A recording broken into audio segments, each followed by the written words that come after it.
are live. I see it rolling. Excellent. So how is it, folks? No, I taught you how to say excellent. You have to say it excellent. Actually, you have to replace like Dr. Evil or something. Yes, but that's actually 2 G's in the place of the X.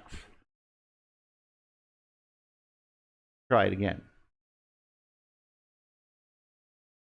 You're not trying it. I gave up. What? It's excellent. See? Excellent. Excellent. See? 2 egg. You see egg. It works. Well, that's awesome. I'm glad that we have this working. Apparently, for some reason, my I'm trying to get my camera working, but I'm having an issue. So give me a second. I'll see what I can do there.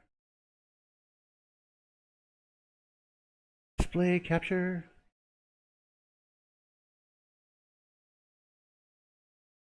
Why is no one talking? Did I just suddenly break everyone? No, I was just checking it myself, and everything's running. Okay. Here I am. I'm like, I apologize for still getting this working. I might not have my picture because my poor device won't work. Oh.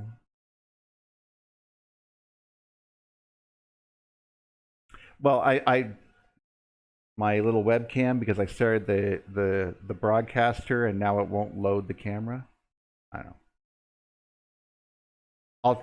I'll mess around with it more. But yes, today is our conversation with regards to cosmic filaments. And I see that Duffy is sharing some pictures of his new works. Have you considered being a designer for the game Warframe? Because that's what it looks like. No? I saw that picture on Skype, but I didn't see it on yours. It takes me a minute to get from my camera focus to my talking part thing. No, I don't. I was talking. I meant Neil's. I didn't see it on Neil's screen. Oh, I'm not actually sharing my screen with you. I'm putting it out there to the to the world. I see it now. Ah, yes. Well, it does take a while to get from place to place. There's a delay. But they are very beautiful. What's with the ring? Like, there's a lot of the ring thing going on.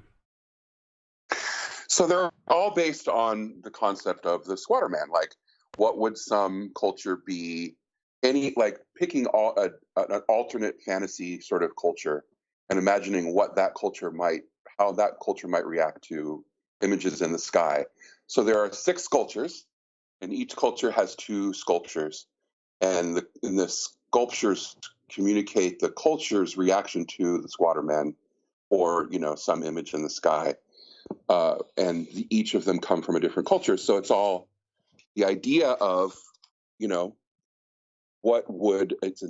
artist's interpretation of what would an alternate culture do about this artistically, creatively. What would they produce around these images if they were using a different medium other than monolithic stone to chip away and create their art? What would their art look like if it was 3-dimensional? And what would the squatter man look like if it was expressed in a 3-dimensional art form? So that's the exploration. Like the one that I'm doing now, this is the very last in the series of 12. It's the last one. And it's the squatter man dance. So each of the dancers has a ring that she holds that represents the squatter man. And there are some slight differences amongst them. Like the 2 dancers have a companion piece, which is more of based on a nebula. And so there's some slight variations in the idea, but that's basically the concept, is that there's this culture that produces this art, and the art is 3-dimensional as opposed to carved on rocks. Like, what would a modern culture do if they saw, or what's an alien culture, or, different ideas. So honestly, I think that they tried. Some of them, like I think that the essence in Africa, there's some tubes that are going up to the sky, and they're they're sort of like widening like a cup on the top. I wish I had pictures of that right now. But when I think about that, that's exactly what if we were to see the cup that this would be inside of or around, and I find that to be that they might have actually tried to make three-dimensional views of this. I'm seeing if I can locate it now. But please continue, because it's wonderful. I love this. I love what you're building. And what would we do if we could like sort of Tony Stark it, and put a three-dimensional version of it right there and look at it? Because that's what we're all dreaming of, right? No, exactly. For me, it's a way to explore the idea of what were the people thinking when they created this rock art. Like, I want to dig into the basic concepts and premises of the squatter man. So you have the man that squats and he has his two like little circles on either side of his hips. But what if you like expand that idea or twisted it around? And there are lots of rock art that are somewhat like, the squatter man, but not exactly. And then there's like the squatter centipede, and there's the turtles, and there's all these different sort of interpretations of these things that we saw in the sky. They're all personifications of celestial events that are interpreted to have meaning in a specific culture. That idea of translating a celestial event into a creative expression that's symbolic of a cultural, like you connecting culture and science and blending them together to see what happens. That's kind of what I see as having happened, and that's what my art is trying to explore. Like, what other things could humanity come up with that might that might express the idea of these phenomenons they were seeing in the sky. So that's what I'm trying to get my finger on. And at the end of the day, what I'll have is 12 sculptures that are paired off. So there's 6 cultures that are fantasy cultures or whatever, theoretical cultures. Right. And what I'm hoping to do is to sort of ask you guys to help me tell a story of each of those 6 cultures. So what I'm thinking of is that, we'll pick 6 of us to sort of express based on the sculptures what that culture might have been like. And so so that would include all of us in that process, so that maybe, Rick tells the story of this one culture and maybe Neil tells the story of this other culture, but it's completely made up based on what you see in the sculptures. And we can add that little written. That would be beautiful. We could put that together. Oh, this is great. I love this idea of going to EU 2020 now and having stories made up about these. And names. Yeah, and so... Go ahead. Sorry, that was it. I was just going to say names. Oh, I found the towers, by the way. They're on the screen now, the stream. But you can see these towers, and they also have those bumps in them, by the way, just like the other ancient megalithic cultures. But it's just filled with stuff on the inside of them, and they just saw these. They're just towers, and they have no purpose whatsoever, as far as they can tell. They weren't used for anything. They have no internal structure. They're basically just monuments sticking out of the ground. And even in old Zimbabwe, you can see this one here. There's a giant tower in the middle of old Zimbabwe that doesn't have any fortification purpose, as far as I can tell. It's very interesting that these things exist for the obvious reason. But just like the towers are in the middle and part of every culture and tarot cards and everything else, the dragons and heraldry are on either side. The dancers are always there, or the snakes, or the birds, or the griffins, or. But that doesn't. Now that one said Zimbabwe, but the previous ones were from Peru, right? I thought it was Senegal. Maybe they're Peru. They could be Peruvian. Oh yeah, they are. Oh, yeah. They are Peruvian. Yeah. Yep. Sorry, I thought they were African. Well, aren't the African ones are conical in shape. I think these are kind of conical too, but they're outwardly conical, not inwardly conical. Maybe that had to do with their point of view. Because these guys would be in Peru, nearer to the equator, looking south or north. You might actually get a sort of widening conical view. But if you were in southern Africa and looking at the one much closer, it would look like it had a bigger footprint in the bottom. Just like and being more conical at the top. exactly. Or it could be from different times, and we're just making crap up. So there you go. But I still find it fascinating. Well, if they have those bumps on them in Peru, that's pre 12,900 years ago. You Those think? were built. No, I'm just asking. You think? I mean, we don't even know what the bumps are for. And don't get me wrong, you could be right. I'm just interested in. Are you just saying that because other structures you believe to be that age also have the bumps? Yeah, the places in Cairo, the places in like Pumapunku and Teotihuacan, they all have these bumps on these walls or these fortifications that they built. They all have them. It's worldwide. We see it everywhere. In the ancient stuff. Every time you say Cairo, like anytime anyone says Cairo, my immediate thoughts are all of Raiders of the Lost Ark. Like I just immediately picture Indiana Jones and the guy sitting there at that guy's house there, and he's not supposed to eat the dates because the monkey, was poisoning them and stuff. Mm-hmm. Yeah. See. Yeah. I know. It's in my head. That's what I picture. That's Cairo, apparently. And that could be like, the middle of a set in LA for all I know.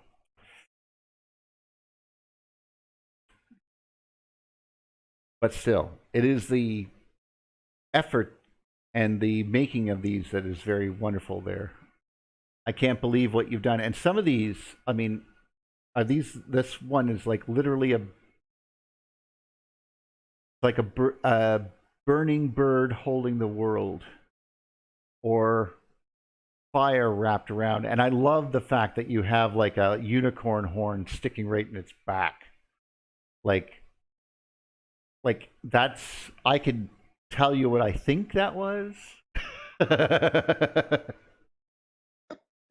Well, it's based on a nebula. Well, yes, Obviously. I mean, but it's not a squad. It's the one that's different in that it's not directly based on sort of the squatter man. It's based on a nebula. So the last culture is the squatter man dance and the nebula bird, and they are, in my mind, this particular of the 6 cultures would be the spacefaring one. So that is that's the little twist, the addition to the last one. You have much more ability to see. Yeah, the bird is based on a nebula, so these people would have actually gone into space, which would be different than the other cultures. So the idea is, there's also. Does it have to? Yeah, imagine if you could, because we can see nebula. Astral project. No, we can see the nebula here. I mean, we can see nebula, but it's just they're so faint and they're so hard to see. Imagine if you were in or beside a nebula, which you could see. Like you're just sitting there, and then it's glowing bright beside you. Or you're just seeing it right there doing its the snake bird dance, because that's what it kind of looks like. Either that, or just generally everything. We can just call, what is that one called? We call this one a la hentai. Tentacles. Never mind. Funny thing. It'd be interesting to have artists who are steeped in their history of particular cultures to come up to them and say, what this is most like. What are the unconscious connections that they would be able to pick out and say, that's from I kind of did that verbally once. The culture. Yeah. And I think in the past that they did make these kinds of figurines and stuff like that, but of course they weren't made out of things that lasted. They crumbled. They got destroyed. Most of the pottery and stuff is gone. We see very little of this stuff. It has to be made out of some kind of really hard stone for it to survive much. Well, yeah, of much. course. If I remade that right there, and this is like an image that was made by the guy who was witnessing it himself. So this is the image that Michael saw the picture, and or McDuff saw the picture, and he's sitting there, and he drew it or made it, this wonderful construction, this wonderful sculpture. And then I see it, and then I try to describe it to you, and then you make it. It will look nothing like that. But there will be a bird shape, because I will use the word bird. I will use the word blue sphere, iridescent blue sphere. Like a marble? Kind of like a marble. More like a bowling ball. Really? Okay. And then there's some tentacles sort of coming down, drifting to one side. Okay. Oh, are they layers? Oh, yeah, there's layers there. And then there's a unicorn horn sticking in this bird's back. Really? And then as that continues, over time, it becomes a marker of heraldry. What is it? Yes, the sword of Clan Macduff will be after you. Oh, yes, sir. We see our shield. We have the flaming bird with the tentacles coming down, grabbing a blue ball with a stick sticking out of its back. And that's the heraldry, on the shields that we, as we run into battle doing whatever Macduff says. Right? God, these are beautiful. I know I should be on with the show and talking about cosmic filaments right now, but still, this is very beautiful. Amazing. I like how you have all the infinity stones there in the gauntlet. Obviously, someone's muted because that was incredibly funny. Or am I the only one talking? Everyone else is dead? I assume everyone's dead. Oh, yes, he has to run back to his computer. He's probably laughing, going, "Stop making me try to run, Neil. You're a bastard." And what are you doing? Is that me doing all that? Yes, that's you. I don't know how. Well, I think you were in another room and tried to hit call. You just called everyone in the geometric. Oh! It's still you stopped ringing. That, right? No, I can't stop that. I can stop him before. You can stop it. Oh, what do I do? I have no idea. We're in uncharted territory. There, it's gone. Okay. So yeah, infinity stones. Yeah, totally. I am. I'm not embarrassed to use cultural references, and that was kind of the fun point of it, was to make it sort of like bring pop culture into, like, what would pop culture is part of culture, right? Just because we don't sacrifice virgin doesn't mean it's not a relevant cultural phenomenon. No, but we talk about it all the time.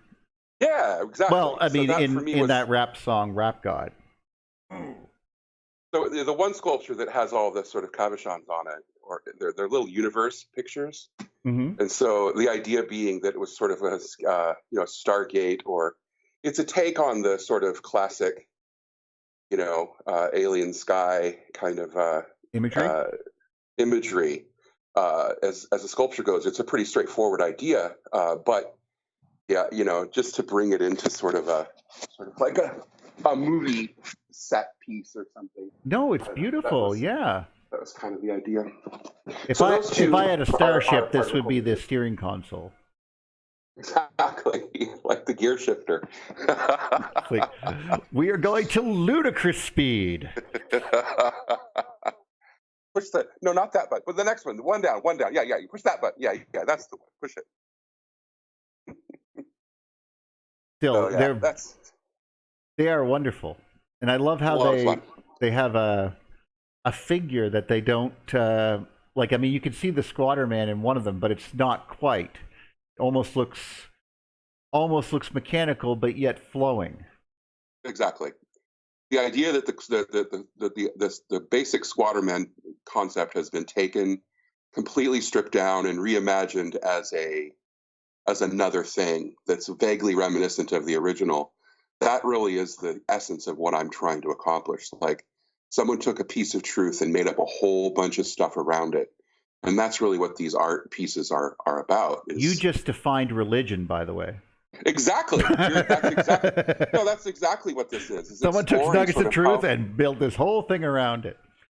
How does a culture cope with something that it can't comprehend? It makes up stories, right? That's what we do. I think you're right. And so that for me is what the exploration is all about. I think we're still doing it. At the end of the day, what I'm hoping to do is to do an online auction, display the pieces at the EU 2020, and then the auction closes sometime during the conference or after the car before. I don't know, but I want to, we can ship them out to people who purchase them after, but obviously I want them on display if possible at the conference, and I'm hoping that you're relatively local, right? Yeah, so I'm hoping that people will see them and like them and buy them and help me pay my rent. But that's not really the goal. The goal is really just to sort of figure out, kind of in a Close Encounters of the Third Kind. I'm going to have to move that Patreon thing somewhere on the page. Put it up there. I was sitting there looking at Gareth, and it's like, first thing I noticed was it said in his corner where mine says the Thunderbolts Project, his says Patreon, and I'm like, meh. But I don't know. I like the Thunderbolts Project. They're my buds. So they're the ones who started the science, really delved into the science end of it after Velikovsky opened walls in David's eyes. Well, to be perfectly fair, Velikovsky didn't have the knowledge to understand what he. That's why I think it's so great. Even though no one else is following, we are following it. Like, we know that. I mean, this story that I keep retelling about what happened and how things changed and what happened with the conventional into the real, which is probably more or less Wall's story. So I'm basically just paraphrasing his or Dave's tale. So to be fair, will quite possibly become the future of that. That kids learn. Like, we thought we were on the right track until we realized there was no such thing as a bending of time and space, and that whole idea is stupid. So we realized we had to go back to the real science. And what's the real science, ma'am? Electritricity. Which is what Velikovsky suggested, and they laughed him to scorn. Well, because it was ridiculous. I mean, look. I mean, to their mind, because, like I said, you weren't there last night. We were on Greg J's little channel talking, and I was listening. Oh, you were? Oh, I'm sorry. A little bit. I had to go to bed to get up now. Oh, well, fair enough. I that actually surprised me too. I rolled over and said, I'm just going to take a quick nap, and then I'm going to get back up, and then suddenly it was like, your show's starting soon. Oh, okay, I got to get up. I slept in my clothes. That's how bad it was. But still, doesn't matter. The cool story is that I was talking about something that you had often referenced, and now I've lost it, whatever it was. But still. Consciousness or something? Well, that's something you often talk about, yes. But I often talk about that. But it was more about at the end of the day, what I really the essence of what I want to get across is that we have a intellectual line of descendants that is getting bigger, and it's getting harder to stop. And as people are listening to us, I mean, look what I found recently. Like, I don't even know how long this has been here, but this is on Galaxy Filament. I was just looking. And we know that they exist because we map them using the standard model of the evolution. Now they have standard model put in relationship of the universe. The reason I like this is because if someone saw that, like myself, goes, in the standard model of the evolution of the universe, can you tell me any other models? Do you know any other models? And obviously, they don't. They think these things are, of course, dark matter. But clearly they're not as we know them, and they think that they are links between galaxies that are made of basically massive thread-like formations, 50 to 80 megaparsecs across, so 200 to 500 million light years, that form the boundaries between large voids in the universe, consisting of, quote, gravitationally bound galaxies. And so these are what they're noticed between superclusters, basically. They don't even notice between galaxies. So this is just between superclusters. And I think I talked about that the other night, about trying to understand what the galaxy was like. And saying, as much as we would like to think of just these filaments as one, like going into our galaxy, and we ejected from the galaxy that was Andromeda, that happened God knows how many millions of years ago. But the trouble is that even those two galaxies are being powered by something, and this power is coming from these galaxy filaments, and that they are conventionally known to exist. But like I said, they think that they're made of dark matter, even though they have absolutely no properties of dark matter, nor why they would arrange themselves in filaments. And electricity naturally does. But that notwithstanding, the entire supercluster that we think that we're gravitationally bound by is actually, if you think about it, each of the galaxies themselves are just like little positive charges rotating around it. It must rotate because it has a torque, and because it's an electric current with literally, I don't even know the words for what prefix I should use before amps to describe how many amps there must be to power not only all of the magnetism that's going on, all of the heat that is turned on, all the capacitance. So those three things alone, which are a load, all the light that's giving off, and of course every single molecule and everything in it, and every radioactive decay that's going on in the entire galaxy, plus another 1,000 or so galaxies around it, are being powered by just one of these filaments. So, and they're not dark matter. It is literally just a bunch of charged particles moving, but they're getting bound up here because as you start putting magnetic fields, they start getting twisted, and of course they start following these magnetic fields, and it becomes a load on the circuit, which begins to glow, which this whole supercluster is doing that. And that's what they think. Well, they think that this is gravitationally bound, but if you look at it just naturally, you're going, well, it's current traveling in a direction, there has to be a torque, all of this must exist. What is this really? And clearly the reason for this show is, well, they are electric filaments. I actually managed to get this out here with and put these Thunderbolts project videos in, plus a bunch of other ones that I have that I'm going to bring over. But I would like to, I don't know, discuss this with you guys.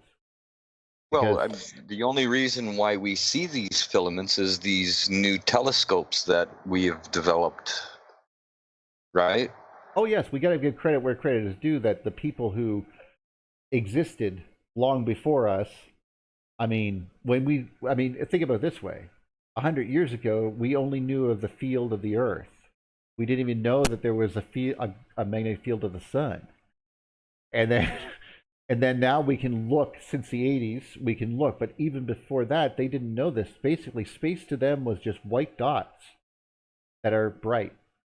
And we could measure their brightness. And that's all we really knew about stars. I mean, we didn't see galaxies. Couldn't see them. They were too faint. You're absolutely right. I mean, and imagine what we're going to see tomorrow. So I love the astronomers.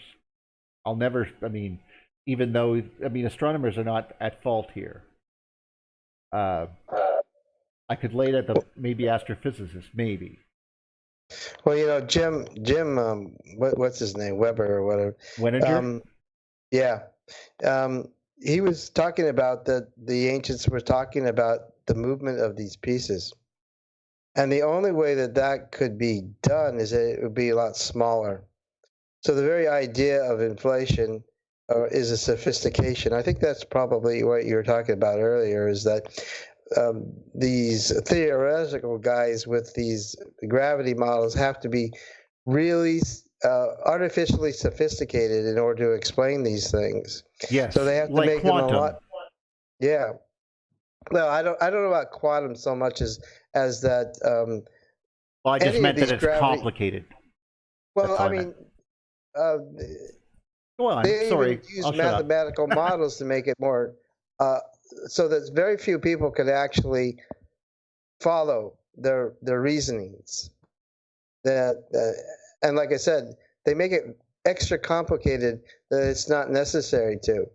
And that's the whole kind of thing, is that when you bring in a unifying theory like electrical interactions, it has to follow some very simplistic, basic laws. But they are already into these convoluted, artificially sophisticated things that only they, very few, can actually comprehend, as they say. And so if it's not the electrical model, because it's simplistic by its basic formations, that they say, oh, you're too simple-minded. You can't understand how things really work. And what they have working on their behavior. Oh, I'm sorry. Please go ahead. No, I mean, no, you're right. Organizations make things into their own language, like lawyers. Yes. So that only lawyers can talk to lawyers. Now that I'm not a lawyer, but I can understand a basic concept. And if their stuff doesn't work and their theories doesn't pan out, the observations don't agree with it, the experimental data doesn't agree with it, but they throw all that out because they're too sophisticated and the rest of us are too stupid for us to follow them. And it's just like they've boxed themselves into a little bubble which nobody can penetrate, because they're just too sophisticated and too knowledgeable for anybody to prick their little bubble and burst it. I'm saying they box themselves in so far that they can't even see simplistic realities. I think that they boxed themselves in so far that I knew that they were in trouble when they said, no, if you stare at the equations long enough, you can see God. And I'm like, oh, yeah, and if I stare at a campfire long enough, I can see demons. Like, come on. Like, like if you're basically saying at a certain point you must take it on faith. That's not how it works. And that they're adding, as I think it was Donald Scott or Wall, I'm not sure which one, but they were doing epicycles on top of epicycles. And that's what it kind of is. It's the epicycle model of the way that the stars used to work in the starts with a P. What's his name? Ptolemaic. Starts with a P, and I say Ptolemaic with a T. Anyway, the Ptolemaic world, and then the Earth-centric world, we used a very complex system of circles to try to imitate oblong orbits. And the fact that we were not, like, why does a planet appear to move backwards type of thing? And we had to use these rings upon rings upon rings of orbits to make it equate. And these odd things worked after a fashion. And that's why the Archimedes device allowed them to, the Antikythera mechanism, you could sort of turn it and it would show you the planet's locations. They were using this system, which is basically just a bunch of complex math with basic layers on top of it. But as we know, once you realize that that the sun is the center and that we are all orbiting it and that we have elliptical orbits, then that just suddenly disappears instantly, because you go, oh, that's not how it's really working. We just use this to imitate that. Well, that's the kind of thing that I think about what they're doing in space now. They don't understand electricity.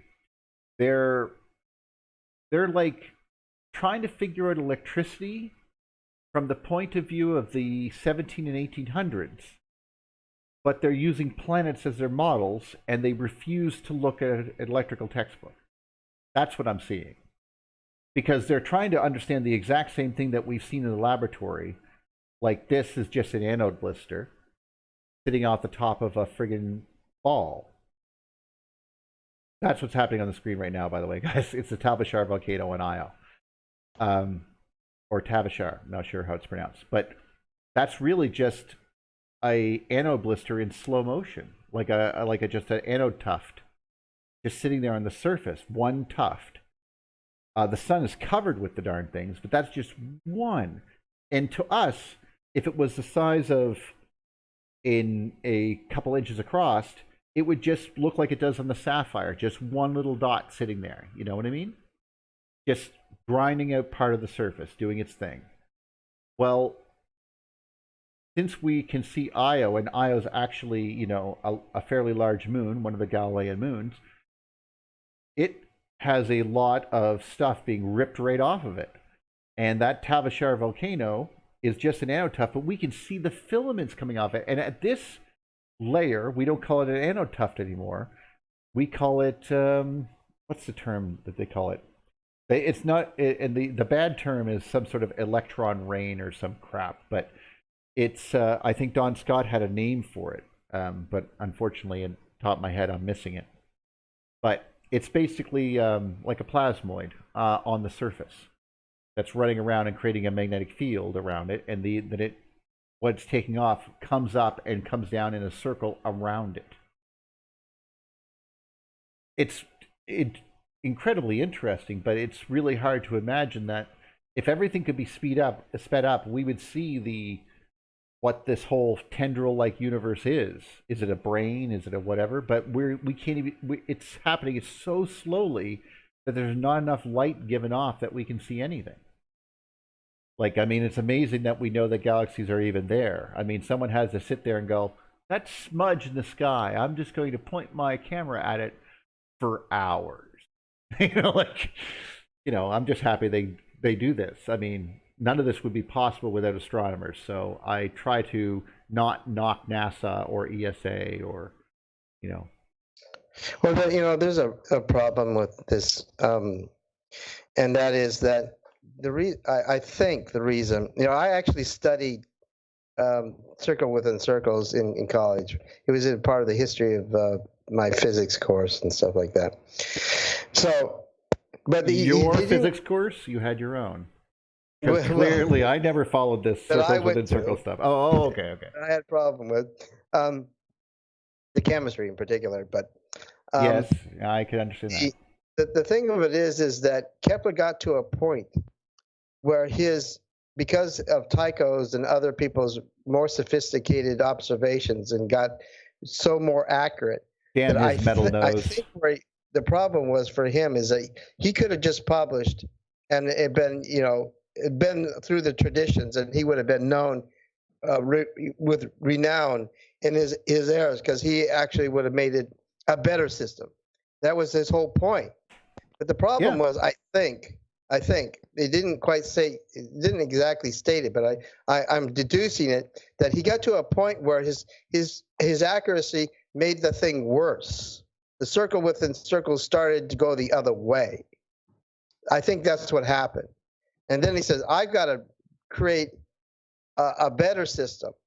That wouldn't surprise me. He knew that things were going to get more accurate. Well, yes, because it works, kinda. Like you said, I mean, there's certain things that I'm very impressed with, like like some of these orbits, these circles within circles ideas. Okay, now I know that it sounds ridiculous, but if you actually calculate them out, and imagine how hard that must have been able to do by hand back in the ancient Greeks' time. Okay, so you're in the ancient Greeks' time and you're calculating orbits. Now, this is 1,500 years ago, or 2,000 years later, Tycho Brahe is doing the same thing. Okay, so he's doing and as you said, he's getting more accurate and he's noticing problems. because he wanted to add more circles or something. Either way, as you said, it becomes a problem. But back then, even at that point, imagine what Tycho Brahe must have been doing, because the Antikythera mechanism, which is arguably designed by Archimedes, was able to do the moon's orbit to 7 decimal places.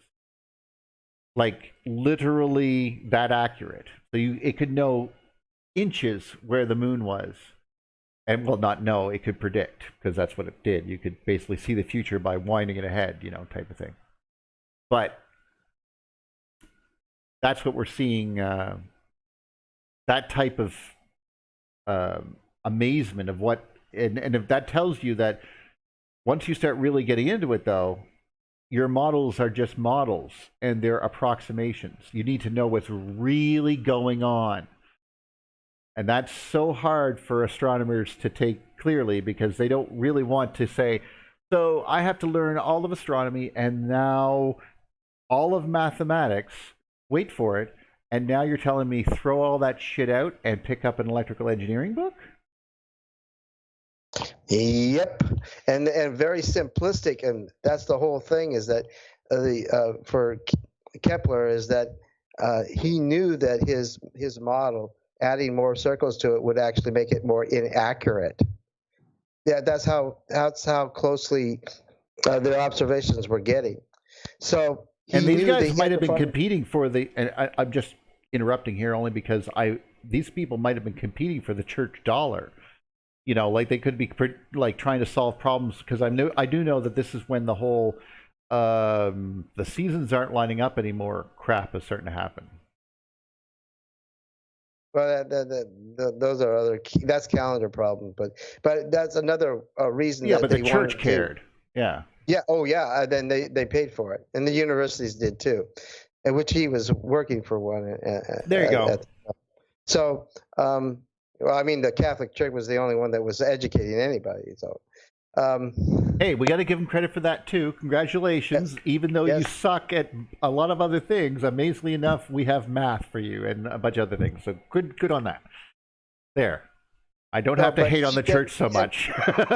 Sometimes I want to find good things about something. He had to figure out what the fundamentals were. That was the whole thing about the figuring out what the orbit's actual shapes were, is that once those fundamentals were, then he would know that future generations would build on that, just like they built on more circle within circles and got it more accurate. Because I can still use circle within circles and get I can know when the eclipses occur. I can know when this stuff happens. It's a perfectly good model. It reflects reality, but that's the whole thing. It doesn't. It reflects it. It doesn't. It's not reality. Right. And the problem is for today is that they could get more and more accurate, and there's never going to get to a point where it says it's less accurate because of their observations. Right. There's an end point to that. So they have no particular need because there's no failure for them to continue to be more accurate. Their models will never get to that point like what it did for Kepler. So, which is those models, those mathematical models are only reflecting reality. They are not reality. That's the whole point. Thank you. Well, and that's why some people go, well, MDH or Magnetohydrodynamics, no offense to Alphane, who's on the screen right here, invented and discarded, causing basically this whole problem. But by not actually using real electricity, by using an approximation, he eliminated a whole whack of effects like double layers and other things that wouldn't occur if you were just using his magnetohydrodynamic theories. And of course, it's where reality is reflected, but is imitated and not actually, produced. But I think about, for example, I don't know if anyone here is aware of what a Fourier transform is, or you might have heard the term, but that's basically how you make a square wave out of a bunch of capacitors and such. Could you give examples of what those things are? An equalizer in music uses Fourier transform. Yeah, okay, a perfect example. But what you'd use is a bunch of capacitors in a circuit. I'm actually going to, maybe I can just find just a picture of it. Well, I was thinking that, you know, the idea, well, Alvin getting the Nobel Prize for something that he now knows is afterwards knew that was incorrect. Maybe that's what we should do. Maybe we should give them something to play with that doesn't get in the way of us developing a better system for ourselves. Well, it's to be perfectly honest, it's already been made. I mean, we're still using. I mean, we make computers with it, and it's not complex. The thing is well, right on the screen right now. At least it will be in your guys' screen in like 15 seconds. Shows a basic, well, not a basic, but the advanced version of a Fourier transform. So what this is it looks like the black wave is a sine wave. And to go halfway through a circle, you go to pi, and to go all the way through a sine wave, you go to 2 pi.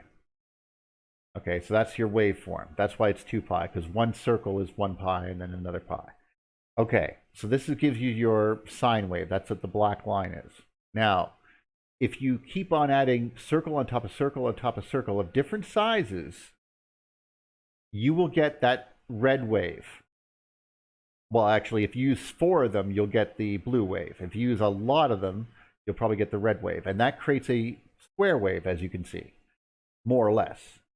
Now, that whole square wave is made of circles. And that's how analog people do it.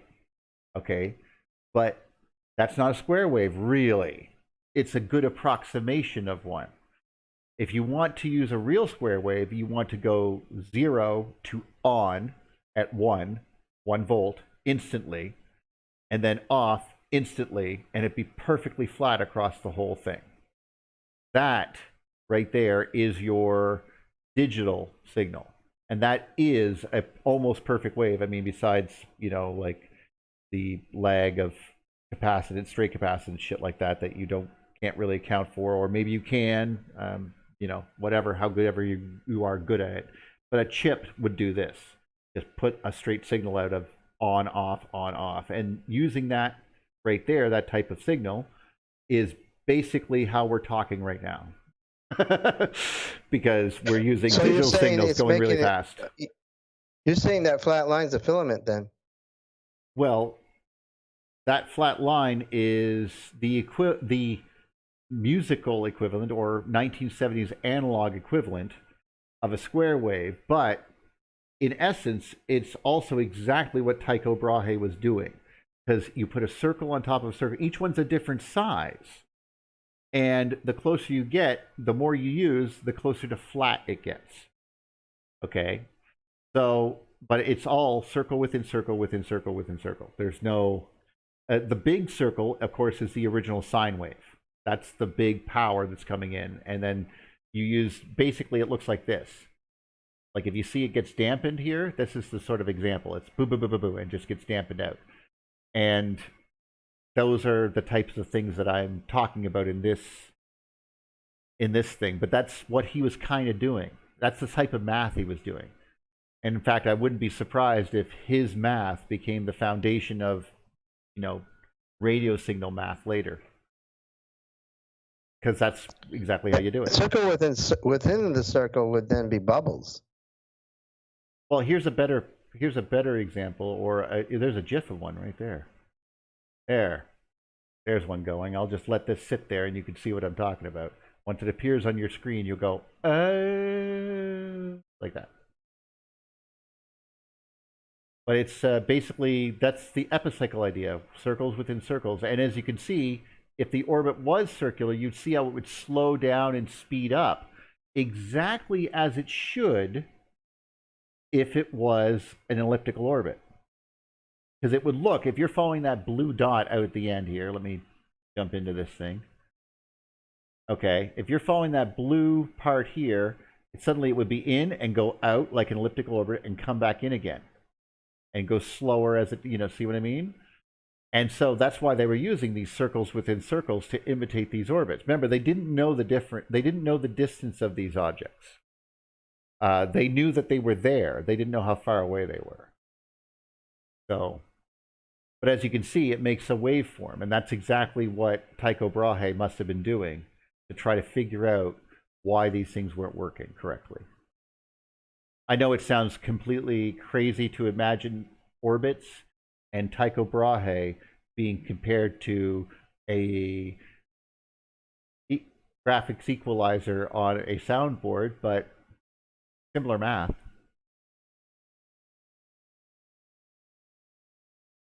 Anyway, sorry for either blowing your mind or pissing you all off. I just thought that was similar or related, or hopefully brought some clarity. No? You're all confused? Very well. Hardly. Hardly. I find it fascinating that the circle within circles is still being used as the signal, and that it all is coming to bubbles. Everything is bubble dynamics. Ah, no. Everything is like an imitation of bubble dynamics. The reality is much weirder, it seems. Like you said, I mean, obviously this is a good approximation, but I mean, what's really going on from I think that was Cryptonesia who was talking there earlier. Chris, our friend Chris. He's talking about guitar. So what's really going on, even though you're doing the math of circles within circles, and you can see the relationship and how it all works that way, and how we do this and plot it and mathematical, what he's really doing is taking a piece of wood with some strings and a bunch of magnets and going twang, and then going wah wah wah. That's what he's doing, and that's what's really happening. But we, as nerds, begin to go math out on it because we want to know, why is this thing making this sound? How did you do that? Well, you see the waveform. Aha. So that's some of the things that I think, because I mean, it's amazing how much we can get trapped in our own little simplicity if the simplicity isn't reality. I mean, as much as I was lauding copiously Stephen Carruthers and calling him one of the best mathematicians, the reason that he's one of the best mathematicians is the reason why I consider a lot of people to be the best at something, is because they're heretics. If you're so good at something and you can prove something, you're willing to go to the toe on it. And I don't mean just like I'm willing to convince you of that, but I don't actually believe it. If I believe it so fervently that, and mathematically speaking, that I can work it out for you, and I'm sure this is the nature of reality, those are the people I kind of want to listen to, you know? Like, well, I mean, they're breaking the rules of the establishment by exactly. They think well, the leadership of the establishments wants to be the ones who rule the roost, to tell everybody when to change and when not to change, and then the consensus is there to enforce that rule. And when they step out and say, "Oh no," and they say, "Well, you're trying to overrule the leadership, and you're supposed to step in line here, and you're breaking the rules. We're going to throw you out." That's how me and John met. Well, I mean, that's what priestly castes do, to the heretics. It's odd well, yes, and that's no matter who you are. Like, we were talking about my favorite heretic there, Eric Lathwaite, the gentleman who makes these videos, which I'm going to get now. Do that. But yes, Sean was on a thing and he posted, and the people did not like what he had to say, and they were like going, "Oh, I hear you, but shut up and go away." And it's well, you always run into that, and of course he he wasn't initially considered a heretic, but at the end of the day, that's what heretics do in a lot of ways. Now, I don't mean like the It bothers me about flat Earth because I just realized it could be, say, these people believe it so fervently, but you're like, but I can prove you're wrong with literally my brain and some observations. You know, like the trouble is that it makes you think that a lot of people who have been we have been inundated with simulation, but a lot of people who, especially younger, and I feel this, and I don't want to be ageist or something, but if you existed in the analog world, like pre-89, like pre-90, like you were fascinated with simulation coming up, and you're intrinsically aware of what's not real in some cases, at least with regards to, you know, holodecks or the mental idea. We sort of grew up with that. But if you grew up, like if you're younger than 30, you've always existed in something that was showing you computer simulation. Like the closest thing we had was optical illusions and cartoons. You know, we knew Bugs Bunny was not actually killing anybody, you know. Even that guy that coughed during the whole performance and he just shot him, see? We laughed at that. But when you're someone who's lived under the world of, I mean, there are some who are older and probably misinformed, but I feel for younger people who've never experienced something on, like something when you can go, no, that's real. How can you tell? Like, and not just because there are some really good deep fakes and other things like that are fake injuries and special effects and other things like that. So, I mean, you can be fooled. That's their job, to fool you, right? But if you're looking at, say, things from prior to that, I mean, you had to imitate things by using things that were analog. Yes, the epicycles, Paul. That's exactly what I was talking about. Yeah, and but that is that's a bit of a truth. Like you knew how hard it was to see good special effects. You knew, you know, like, I mean, movies that were the pinnacle of practical special effects were still editing masterpieces. You know, but if you go back, you don't have anything to go with. So, like, you needed to know things. Like, this generation never had, like, I don't know, Boy Scouts? Like, they must still exist. But everyone was a member of the Boy Scouts when I was growing up, or something like that. Because you needed to, because your parents had to be sure that you knew how to use a compass, you can kill something with a knife, you knew how to make a fire. You know, these are things that you needed to know just in case. You know? So, but today it seems much less necessary. Am I wrong on that, or am I? No, Because I think a lot of people get fooled with stuff. Like, even my idea of a filament is more like a jet, a straight line.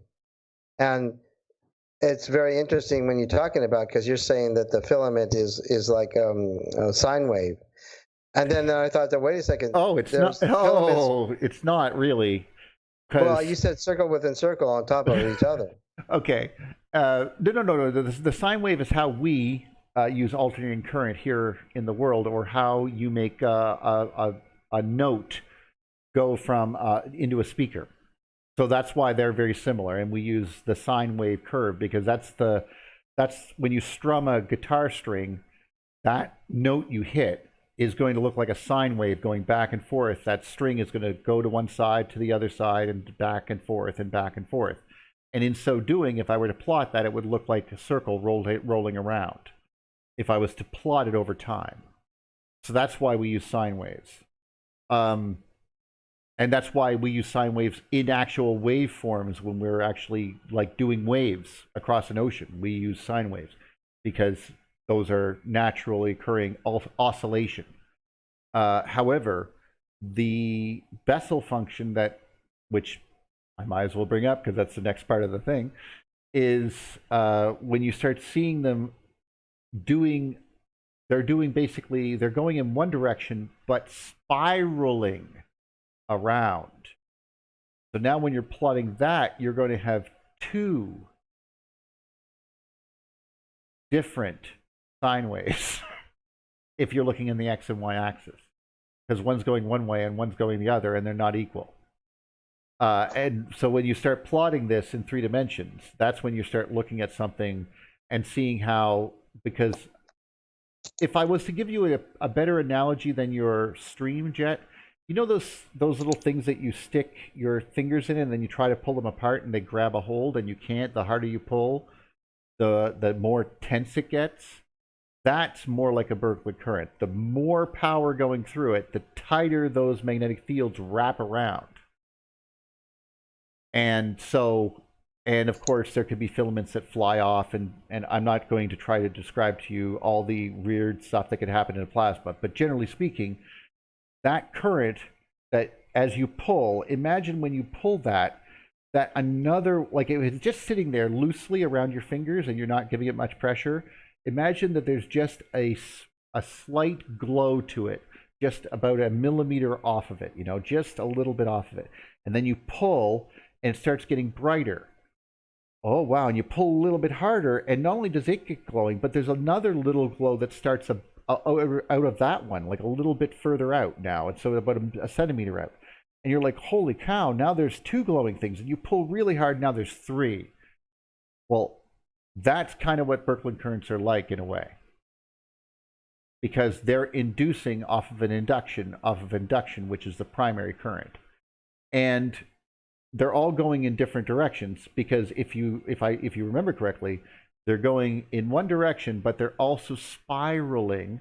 So sometimes they're returning and going back in the other direction. And so different shells are going in different directions. This is the minimum energy configuration of Berkeley currents that Donald Scott's trying to convey. But if you were to follow one particle in that current, just one particle, and you were to plot it, you would likely be able to plot it on a sine wave. You would find that it would go around in a circle and it would slow down as it went to the edge, and it would speed up in the middle and slow down again. And you would plot that across over time, and you'll get a sine wave. Of course, that's only giving an imitation of what's really going on, because like I said, it's 3-dimensional, not 2. But I hope that helps to clarify. And I know this might sound complex and somehow odd, but if I'm saying things like this and it's not making sense, don't just nod, because I'm trying to help you guys. Because I mean, I did go to school for this, and I'm basically taking what I've learned there and going, hey, and giving it to you, because I mean, you know. Is there any form of like cancellation because there's one going in one direction, one going the other, or and are these how many of these filaments are there? Like, is this Anthony Peratt's 56 strings? No, those are when you get very high amp discharges. What I'm talking and concentrated, like by magnetic fields. This one is basically, if you have a current, like if you just imagine that current moving, well, as it moves, it creates magnetic fields around it that are, by Ampere's law, constricting it. So the more current that's going through it, the more it's going to constrict. Okay, but as you do that, as you said, doesn't this cause something else? Well, you're right. A layer should be going in the opposite direction right around it, of charged particles moving generally as a shell opposite to that main current. But if that one's strong enough, shouldn't another one? Yes, immediately another one should be above that one as well. So it should be tubes within tubes within tubes. And they are going in different directions. That's why, as we're going to hear probably from our friend, now, and I mean generally, these things are generally moving. They're also moving in a sine wave fashion. That means they are generally being pumped, but they're also trying to maintain minimum energy configuration. When we see them glowing, that's not minimum anymore. like glowing, giving off any energy, which would mean that they're vibrating in their magnetic field, and they're vibrating so much that they're giving off light. So synchrotron radiation. Dark mode, glow mode, Right. and arc mode. Right. So as such, when we're seeing like on the screen right now, there's a nebula. Well, that nebula is glowing. That's why we can see it, but it's glowing faintly in different spectrums, not visible light. It's not actually green light out there. It could be X-rays are the green light, and the microwaves are blue light, or radio waves are blue light, and they basically just paint those two colors, and then that's the nebula. But that's not its real friggin' color. So I hope you guys understand that. So we make this stuff look pretty, and they try to make it relative, so they're shifting it towards us, and they're trying to be relatively accurate in many cases. But and in a lot of times, these things are painted for the elements they represent.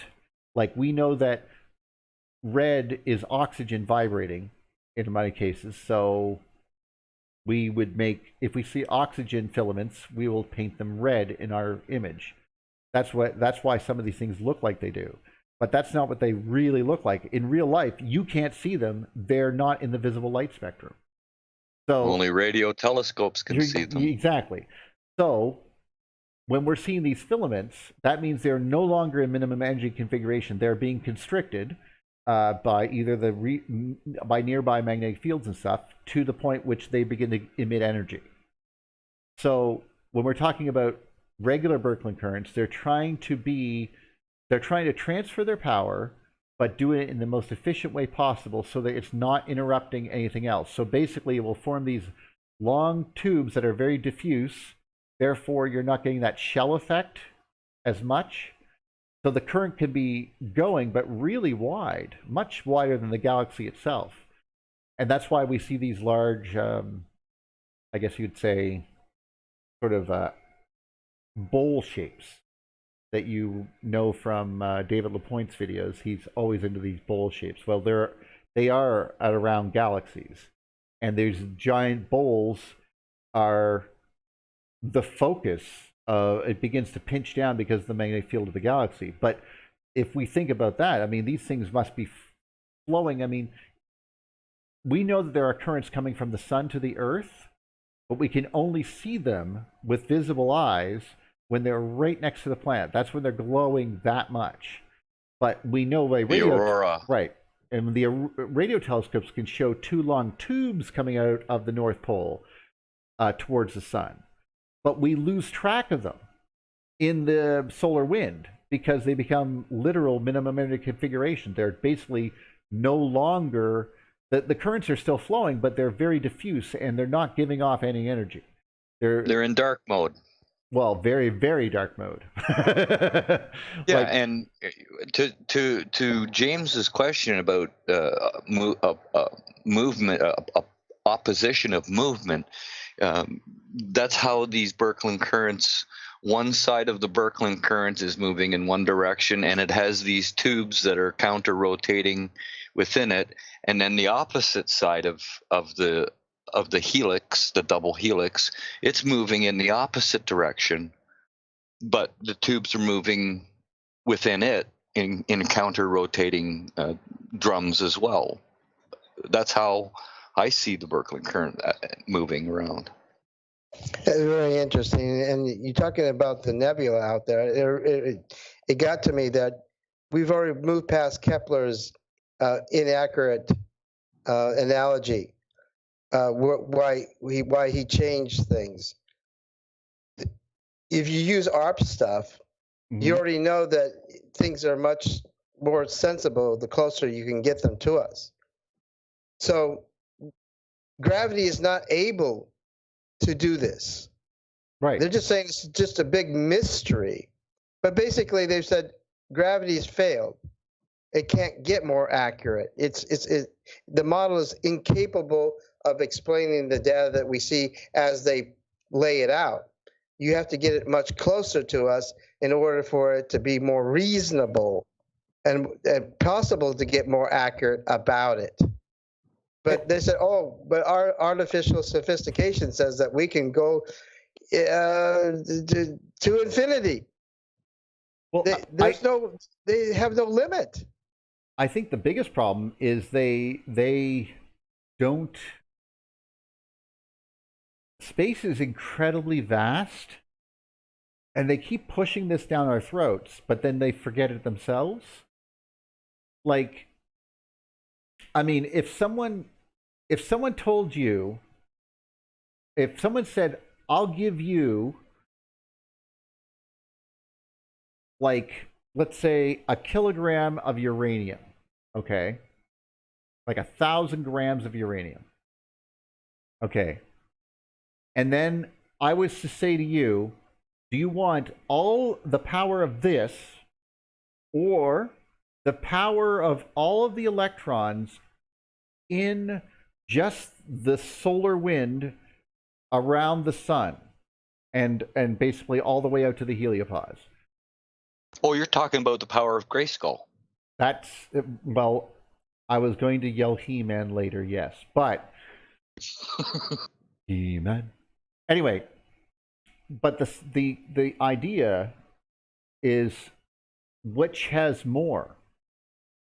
If you had 1 electron per meter, per square meter, or per cubic meter, and then you calculate all the electrons of the entire out to the heliopause, all of them at 1 per meter, which there's probably more, and this 1 kilogram bunch of uranium, which I generally know how much energy there is. It's a lot, by the way. Which would have more?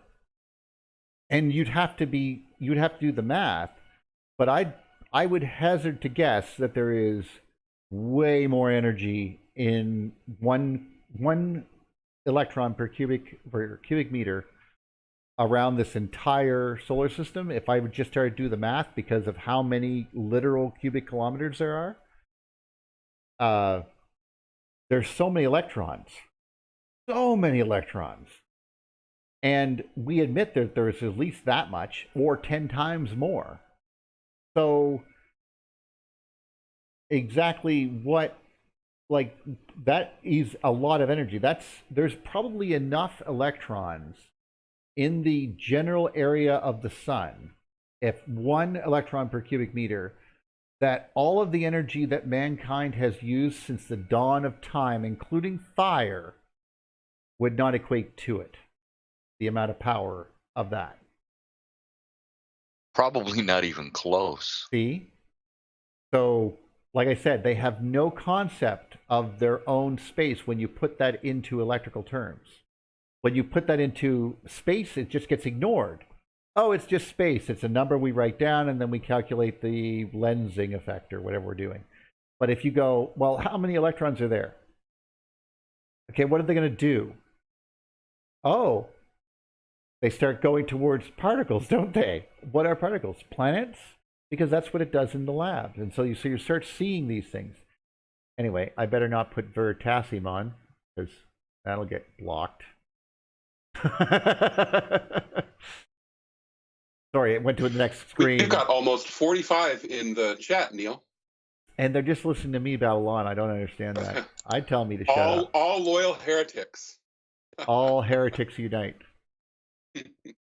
Shall I share some of their comments with you? Oh, please. I was just putting on some See the Pattern here. I'll let that play while you share the love. All right. Well, it's a good group, and Time Out says, can we define an electric human scale?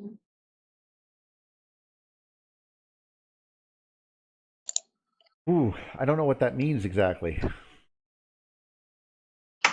I'm willing to answer it. I just don't know what that means exactly. Well, my sense is that I don't know, how do these big picture concepts scale down to something that we could interact with as humans? That's my guess, but maybe that's a simplistic perspective. I don't know. I think I like there was a person who came up with the idea of making a space engine that they have out, because I see it all the time now that people are going, what would happen if I took a black hole on the surface of the Earth and then they just watch the time go by and watch the planet explode and stuff. And I've been watching a few of these videos, and I thought they were kind of cute. But I'd like to see something that just imitates plasma. The trouble is, I think, that it's not the imitation of the plasma, but perhaps, like, the trouble is just building an actual one is dangerous. Like, it can be done, and we could build them, and we could put little metal spheres in different places and with different magnetic properties, and to watch what the plasma does as it goes around. And I'd love to do that. The trouble is that if I screw up, someone might die. So Neil, it might be better to work on a computer that would do this for us. With real Time rules out of also, he also said that the electrochemistry field might rhyme with the universe field as fractals that time rather than duplicate. The difference appears to be a factor of scale. What other factors affect electrical flow? So that might illuminate his initial question a little bit more for you. Well, actually, that's one of the reasons why certain things are scalable, but why we can't see them.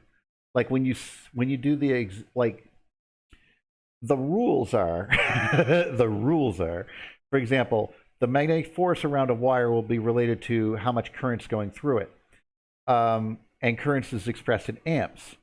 Well, that doesn't say, but only if it's the size of a human being.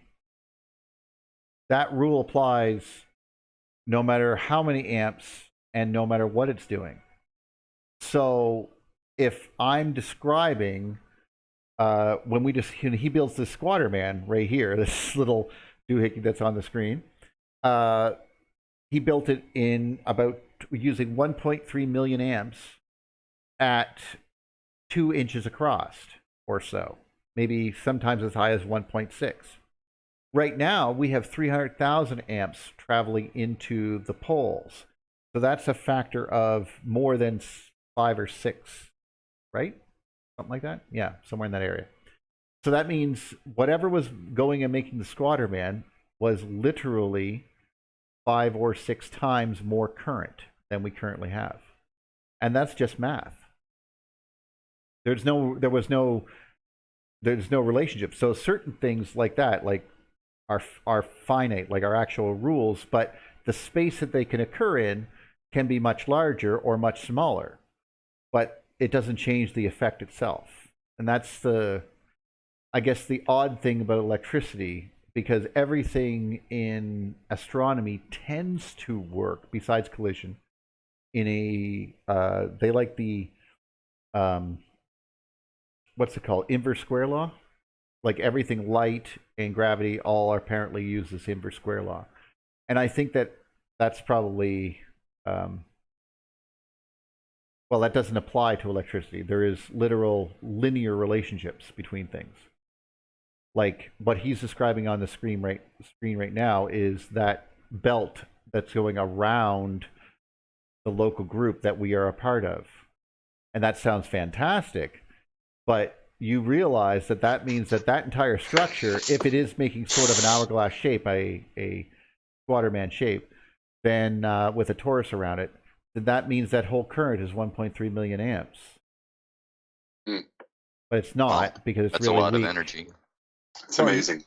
Well, yeah, but it's not, because it's much bigger than that. And I think that it's looking like it does because it's much more current than that. It's Speaking of a lot of energy, how many electrons are in 1.5 million tons of matter that get tossed off of the sun every second?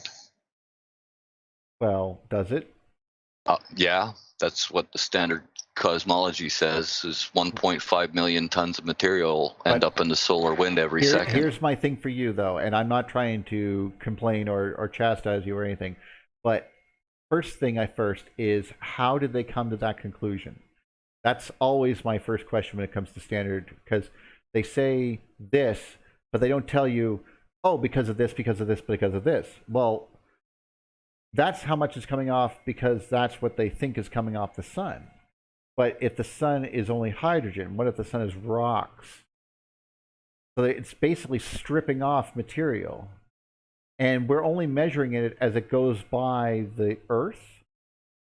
Maybe, are we measuring it outside of the field of the Earth, like outside the magnetic field? That's why I have questions about it. I don't know for sure because of that. Well, Electric Tau has a comment. Yes. He says, we might in the future see the universe as an electric living singular being. There's a lot to compare it to a brain. Like, I mean, really, it looks like I know brain. a guy who talks about that stuff a lot. He shows up on the show quite often. Maybe he had something to say. Yeah, Duff. It sounds like someone I know. I know that dude really well, too. I know, me too. We should get this freak on board, then. He's kind of shy, but he does, he has a few opinions, so. Shy my butt. we might in the future see the universe as an electric living singular being. It's a huge emerging idea, and there's some real science behind the possibility. We have to define what electric living singular being means, like Neil teaches us every freaking week. We have to understand what those terms mean before we have a conversation about them. But the idea is provocative, and it's emergent, and it's definitely a hot topic. So Electric Tau has his finger on the pulse. Nini57 says, do you think the moon is getting pulled closer to our Earth? I'm not buying the supermoon's dialogue. Phases are off, and I've never seen such definition with my naked eye. By the way, after that, Nini said she was going to stare at the moon, so she's not with us. But God bless her heart. But I think your comment was really relevant. So. No, I think that's... Well, at this point, we should mention Take Back Space, Chris. I was going to, yes. If she wants to look at the moon. Good but he hasn't been on lately, so... Well, yes, Great point. It's also Florida, he could have been eaten by an alligator with coronavirus, so... Then again, he could be out on a date with some lovely girl and her mother. He's with us in spirit always. Sorry, I'm making fun of Floridians only because of Florida Man. I shouldn't, because I live literally in Nowhereville. So, I mean, everyone here would love to be in Florida right now. So what am I saying, right? So do you think the moon is getting pulling closer to the Earth? Is that something that you... I don't think so, no. As far as I know, it has not moved a muscle. So what is the supermoon's dialogue, Neil? Well, I don't know what that is. Me either. This goes back to understanding, like, we have to be honest about the fact that we may not always understand the term. The part of, what Buddy teaches us is that terms have to be invented in order for us to keep up with what we perceive and are beginning to understand. It's entirely reasonable to come up with a new word for a thing that you think, but it also is really crucial at the same time that you define that term that you're creating. So supermoon's dialogue, not sure exactly. I would love to hear more about that. Phases are off, and I've never seen such definition with my naked eye. So is she talking about that's true, subtleties of precession? Or always check a farmer's almanac. Those guys know stuff.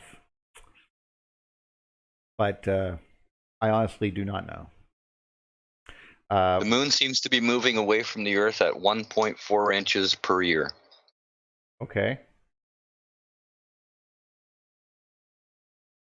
That actually could be explained if we were charging up and expanding. And the Earth's spin is slowing down because of the moon's presence, apparently. Well, yeah. I mean, it's moving a bunch of water, and that water has mass, but the Earth's mass is bigger mass. So the trouble is there's a point where they're like I said, there's a rule, and one of the rules is when I said that the magnetic fields get tighter as you get more current going through something. Okay. Which, by the way, could explain why the sky was closer to the Earth in the past, because we just described the difference, 300,000 versus 1.6 million, or whatever it was. A lot more current is going across and through the Earth, therefore things that the shells will get pulled a lot closer to the Earth because the magnetic field, obviously. And so all these things, and inside the Earth too, these shells would change positions. But the thing that I'm thinking, Right. well, I'm just wondering then, the moon itself, or what are we doing with this? Like, if there is a plasmoid, is it storing the energy? Is this why we have volcanoes? You know, is it just because of the fact that we're also wet that we have volcanoes? That also has occurred to me, because usually a sphere is just etched on the top surface if it's dry. You know, like Mars, we just mangled the top of it. Or the moon, yeah. Or the moon, right? Or the Tavishar volcano on Io that we talked about, or we saw pictures of moments ago. However, what if this is because we have water, everything occurs at the boundary layer. So here you are having the boundary layer is below the surface of the Earth. Obviously, you don't. I mean, unless there's a lake, right? You know. And then water seeps down into the boundary layer and makes a connection. And then and it's staying relatively flat, and there's a plasmoid that occurs at that layer, just like it does when Buddy's electrifying wood, you know, and he's just like shooting electricity. Well, it's occurring just at the wet boundary layer. That's why it occurs on, or that's why we think it occurs on, you know, where it goes from the ocean to the land, you know. And we see a lot of that. I mean, imagine if we think of what we think of the plane, that abyssal plane we call it, which is a really dark, deep part of the ocean, and then there's this flat continental shelf we call it. Well, what if that used to be a lot further out, and then as electric strikes just came in, we just literally ate back 100 miles of land, or 200 miles of land or something? It wouldn't surprise me, is what I'm saying. Anyway, so these. Well, yeah, the power involved was immense, and you know, the Bible describes mountains and being just created in a day and destroyed in a day. That's a lot of power. That was just Big Joe Mufferaw. No one's Canadian. Oh well. Okay. So paddled them Ottawa, all the way from Ottawa in just one day. Never mind. Well, this inch thing about the moon coming in closer or further away. It's all gravity theory, and I'm not quite sure how they I've never delved into it. Thank you for bringing me back to the relevant conundrum. What I was going to say is there is a torque that's generated by current. That's why things like the what's it called there, the homoelectric motor, the homopolar motor. Every motor that we have was just the beginning, started there, where someone realized, well, it was Faraday, and he realized if he put a current through it and had a magnetic field, it will turn. That's all it needed. It was an automatic engine. Now we, of course, can, because of wiring and the way that we put everything together, do a lot better at making engines or motors now. Engines are actually gasoline powered. Motors are electrical. But brushless. Well, it doesn't matter what type. But the end result is AC, DC, doesn't matter. You're making these things spin because of this. If you put current through a magnetic field, it will turn to one direction. It will turn to the right, or clockwise, or something like that. So as it does this thing, these currents obviously spiral, as we've noticed, and planets and moons and stuff are spiraling. This could explain, and this is one of the things that See the Pattern was talking with Jim about, is what creates the rotation of the atmosphere of, say, Jupiter or the Sun. Why does it not have equal rotation across the entire sphere surface? And as you go further out, you could imagine that you're getting more speed too. So here you are, and these things are not disks; they're spheres, because that's what electricity makes. It doesn't make disks. Well, I guess except in the case of Pan, I guess it does. That moon there, that's practically a pancake. And sorry, I'm laughing at myself. I made a joke.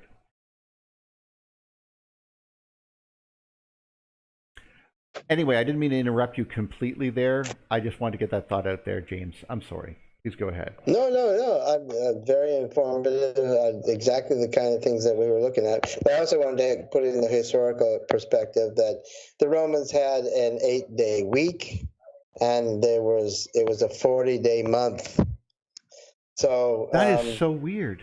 Yeah, and a 304-day calendar. So and in the past, the moon's periods has been like 23 days, 28 days, 26 days. I mean, it's all over the map. But it seems to I mean, even the 360-day calendar from the Exodus, the moon period was 30 full days. Not 29 and a half, 30 full days. And it only came back in the 7th century before the Common Era to something around 29 and a half days. So we have historical observations and knowledge of these things, but everybody pretends that it doesn't that the orbit exist. has never been changed, since millennium. Clockwork. And the moon's always been the way that it is. Well, it's that effort of clockwork, but you can tell when I went on the Bath conference, one of the things that I found to be absolutely amazing, which, by the way, if they do a Bath conference, go to it. It's great. And Lucy's amazing. But one of the things that we went on a tour with, and I know that Heather Stargazer has a copy of the whole friggin' thing. I only have segments of it because I was losing battery power, but she seemed to just sit there with her phone and record the whole thing on her awesome pocket computer. Anyway, it was all about this church that we were going to go into in Glastonbury, and I think it was Wells Cathedral. I'm not sure, and yeah, I'm pretty sure now it's Wells Cathedral. But it had a squatter man on the inside of it. I showed pictures of that to people here, and I'll get that out for you later. But the way that everything was laid out was all astral.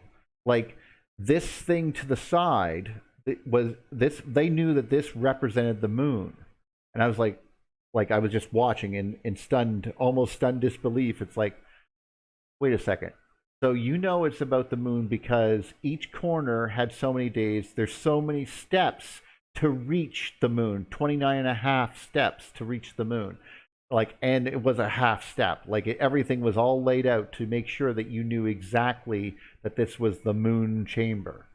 And it's all, every single thing in that room reflected numbers that were only associated with the moon. And I'm not sure why they built that cathedral and why it was so important, but it was built in the 1200s or something. So, but it still had a stylized squatter man in it, and that must have been pretty friggin' old. Just happen to point that out because it emphasized your idea that to emphasize something of that importance into a religious structure is to make it immutable. You tear down structures that didn't fit the old God because that's not the sky anymore. We were at another church and it was completely destroyed, and I'm like, who destroyed this? And I wonder now if it was destroyed by fire or whatever, but did they burn it down because it no longer fit the current paradigm of cosmic alignments and so forth? Well, this building has the moon at 30 days, and this one has these things that like this. What are we going to do with the building now? We should just tear it down.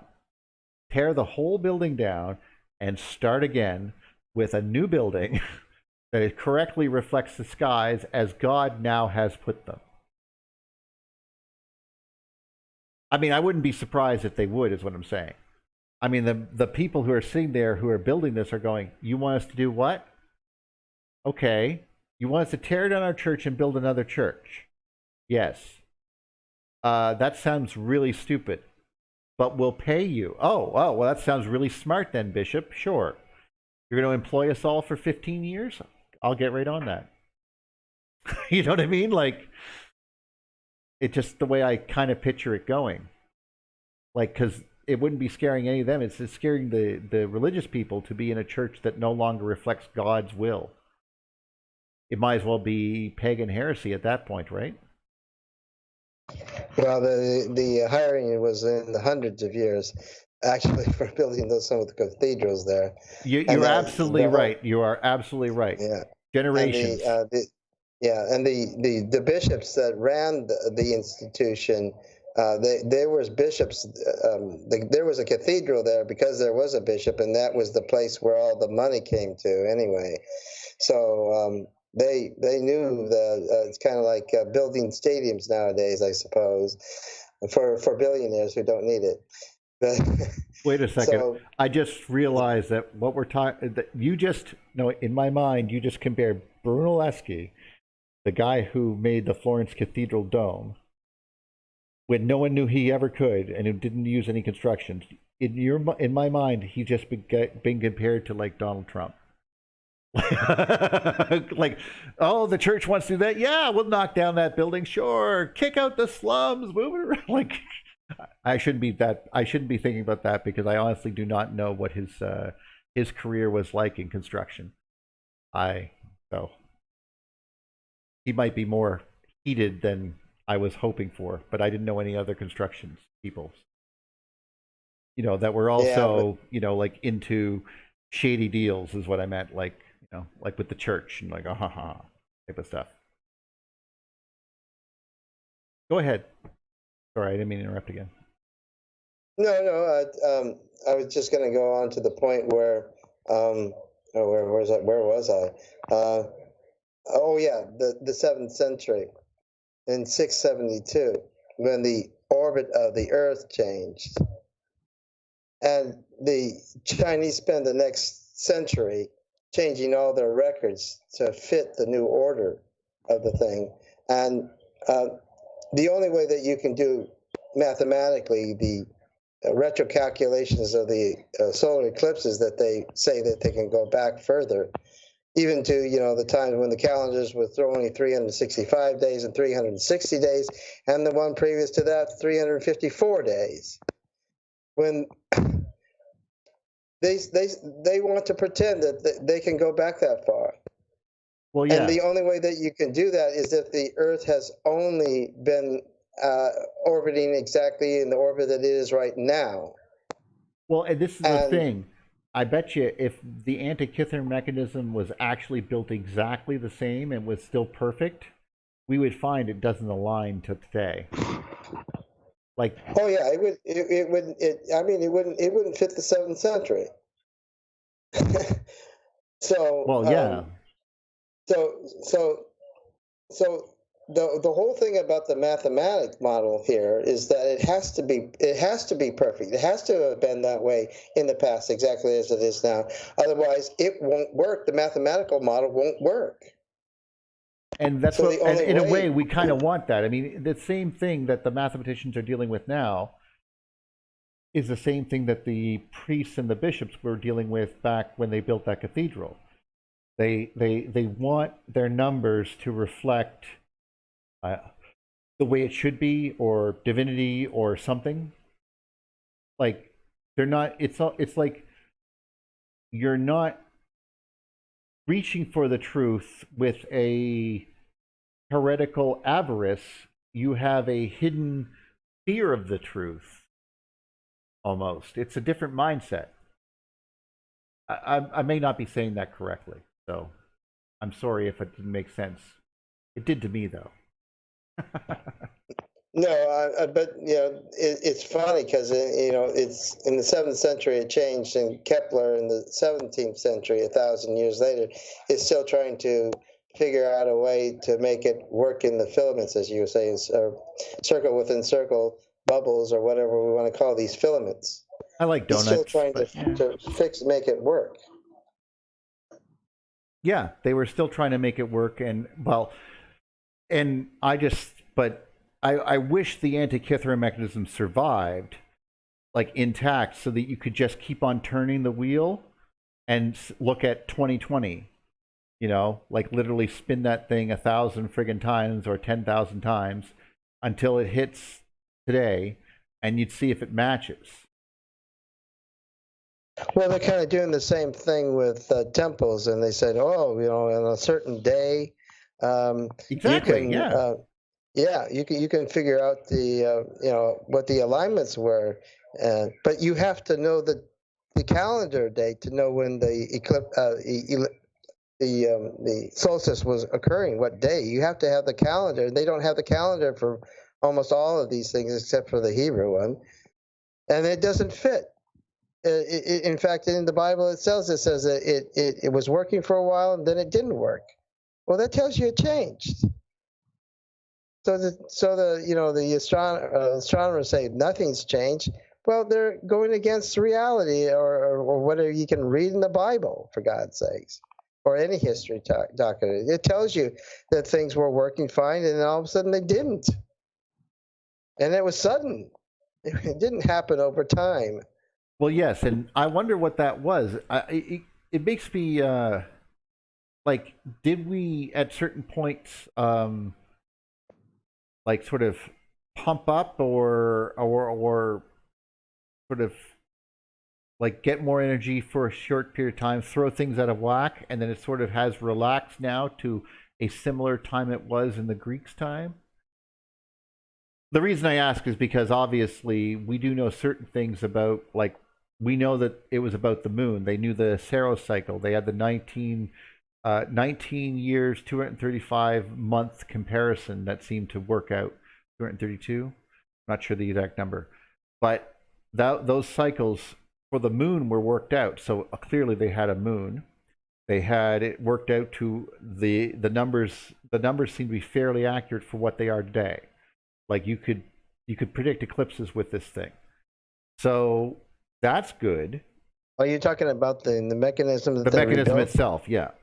Yeah, So, but they rebuilt it on assuming oh, so they if anything was a little off, they would just simply force fit it. that's what I mean. Because it would be reasonable to do so because nothing had changed. You're right, and they do sort of hide that kind of crap. Yeah, and the records do show that in the past, the moon has gone in alignment back with previous rhythms. So when it does change, it simply there's kind of like there's certain ratios that it just flips back and forth to, so that you can actually it'll agree with a new moon and the other one going back, but it doesn't necessarily mean that there's going to be an eclipse on that new moon that you can go, but you can get whole ratios back and forth. It seems that they repeat somehow, which makes all the other patterns that they look for seem reasonable, like in the Babylonian eclipses of 3 centuries before the Common Era at the end there. That all seems reasonable, but it only fits if you use the actual Julian calendar that we use for the first century. I see. Not the first century, first millennium. So, but if you use today's, it doesn't work. But they force fit it again, and then they try to find out how the moon, they're using internal logic. They force fit it to fit the parameters of today, and then they try to understand how things have changed in the past from that force fit. It's internal logic it's circle within circles of their own logic. It's not independent in any way. Well, that helps me because there's amount of sacrosanctness that you give when someone says something with regards to things with gears, and like if you get the certain numbers right. But the trouble is, a lot of that thing was a corroded bunch of nothing. And they had to use less than 20% of it to figure out the rest. But there's some good writing, obviously, in Greek and other things that seem to indicate that not only they were aware of that, but they seemed capable. He felt that he could do it. Basically make a machine that could predict the future of where the planets are going to be. That's pretty advanced. And it did have all the planets that they could see with the naked eye. That's good. That just means that you can get the ratios right, like how many moon lengths there are from the sun. You can get right, but it doesn't tell you how far away the sun actually is, because you can't match it out.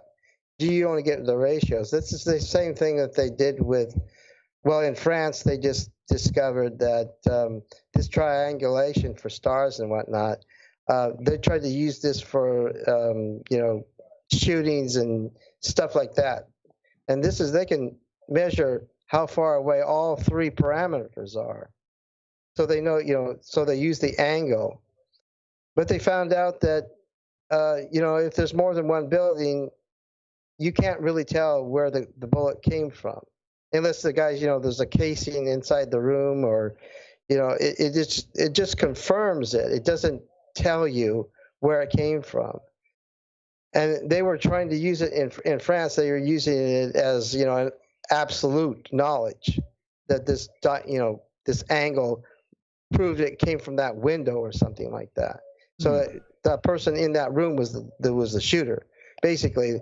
And they found out, well, you can't actually prove anything with that. You could prove using the same parameters. You could prove that shot came from another town, and it would be just as valid mathematics of your model, because the difference in the angle is so small, and your assumptions are so much bigger than that error bar for the measuring stick, that you can prove it came from the sun or whatever, So they tried to use it as if it was DNA evidence of absolute knowledge. And now they're going to have to go through all of their criminal things and take away that particular piece and see whether or not those cases still stand independent of that stuff.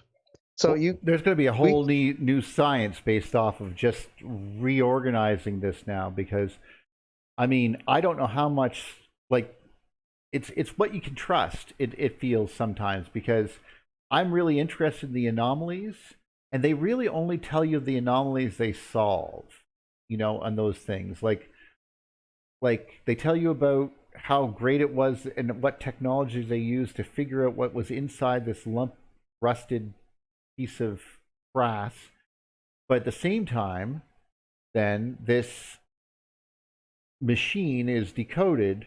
They told me some brilliant math work that they did, and how it eventually came out that they figured out how accurate the sun was, or how accurate the moon was, because they were like, it's a little too high, it's a little too low. And he goes, I'm going to try to input a gear with 55.5 teeth or something. And it goes, because there's no such thing as a gear like that, but you could use a gear twice the size and then scale it down, right? And when he put that in, it worked out to be the perfect number, down to 9 decimal places or 7 decimal places for the moon's orbit. And his mind was, of course, blown at that point, because you're like, holy crap, you got the same number I got. But that is, I don't know how many of those there were and how many they got correct. You know what I mean? Well, yeah, that one worked for the moon, but the one for Saturn's way off. Well, we might be missing a gear there, or screwed up somehow. And they would just discard it because they don't know enough about that section of the device. So you're right, I can picture that completely. And when you say it that way, well, here I am at 46 years old going, I have to rethink this. Because that was one of the things that was holding me back from jumping onto the middle age bandwagon, where it didn't exist or something, or the flamenco ideas and such, because of the alignments of things. And I was like, well, if they got it right then in the Greeks, and that was 20 some odd hundred years ago, then they have to get it right here. But I realize now that even if that what's his name might be right, like Flamenco? no, actually I was thinking of Sir Isaac Newton when he wrote the Principia Mathematica, which is the principles of mathematics or physics basically. But he also wrote the Principia Chronologica, which is like the rewriting history. And he said that the Romans were 1,000 years in the past too far, and the Greeks were 700 years in the past too far. And I thought that was pretty interesting for a guy that lived in the 1500s, so, or 1600s, or whatever. Yeah, it's hard to reconcile. He was trying to do it through eclipses. He was trying to figure out by the planetary motions where the positions of all these things were. I didn't hear about those other two. I only heard about the Egyptian, which he wanted to bring it 200 years closer to the time than they're presently using it right now. I want to bring it 700 years. Well, I guarantee... So 5.5, sorry. Just in case you're wondering, I guarantee that novel or that book is not copywritten anymore, so you can just download a copy of that.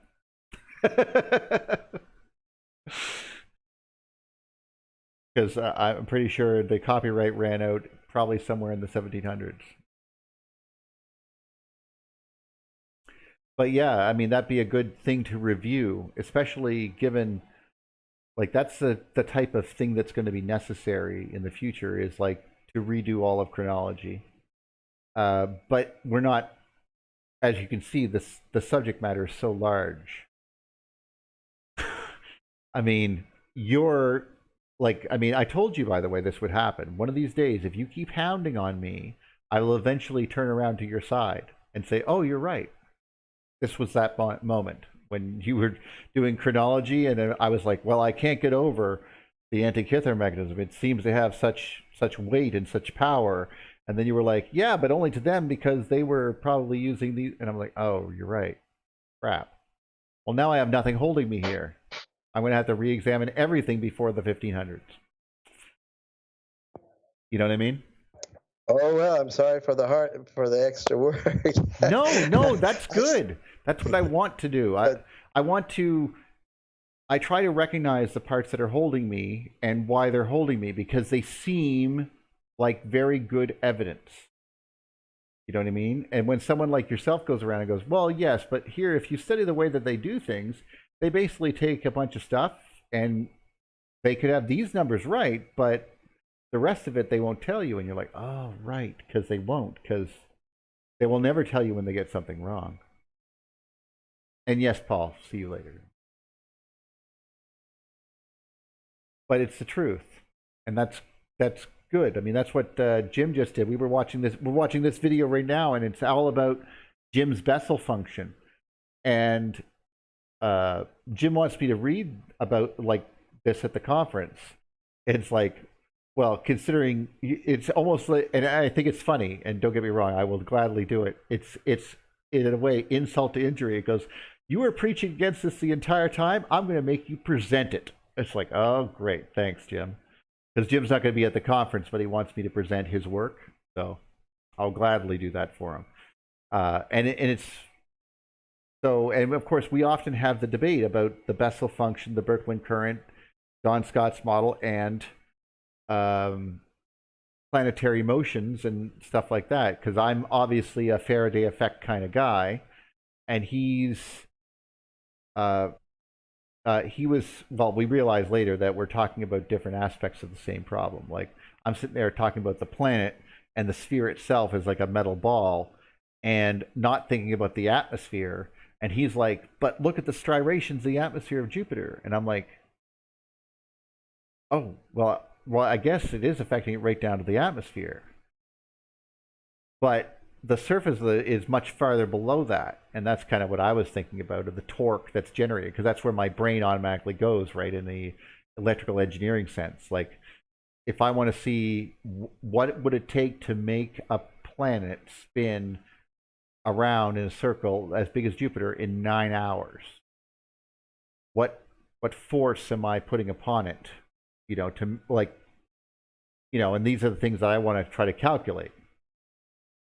Because that's just where I'm from. But he approaches it from a much more mathematical and in some ways very intelligent point of view. So it's sort of like engineering and science combined are not always the same thing. Yeah, it's what I want you to do with the geological events that Andy Hall is, or Andrew Hall, or whatever his name is.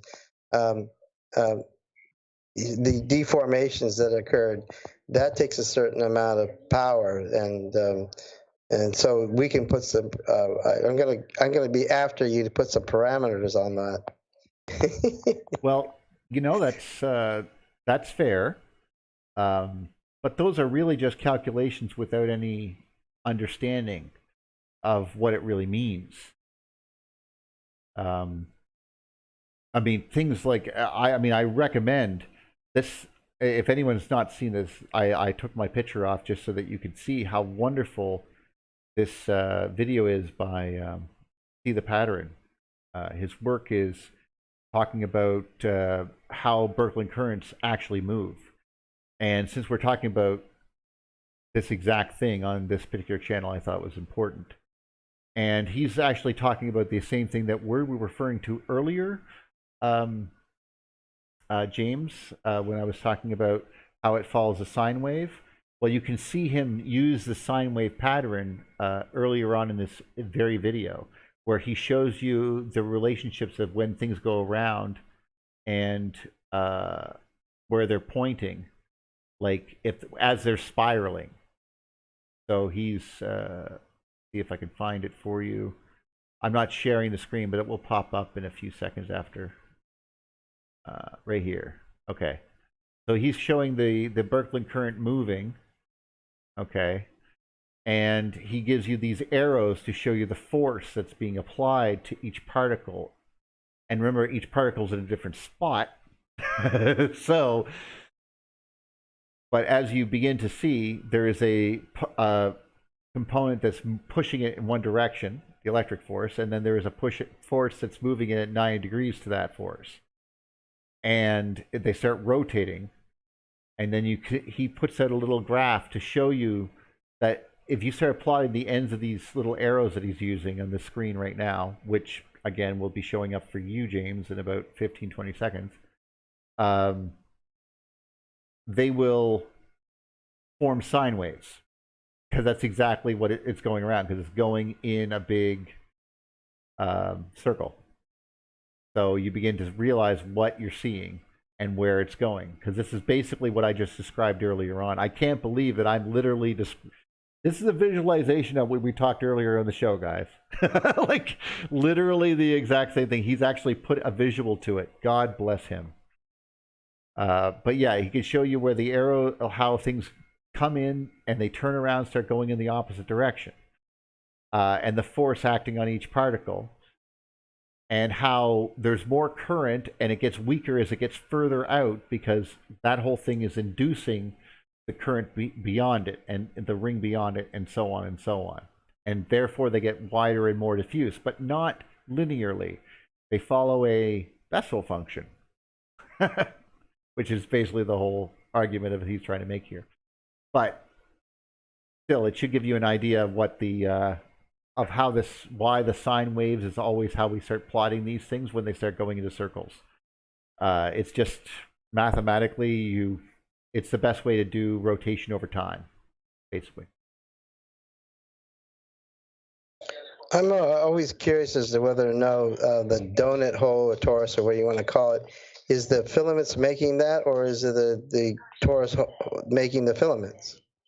Well, actually, the donut hole idea is only when it starts pinching down and getting messy. This is when it's really easy to deal with. This is when it's sort of flowing without pinches.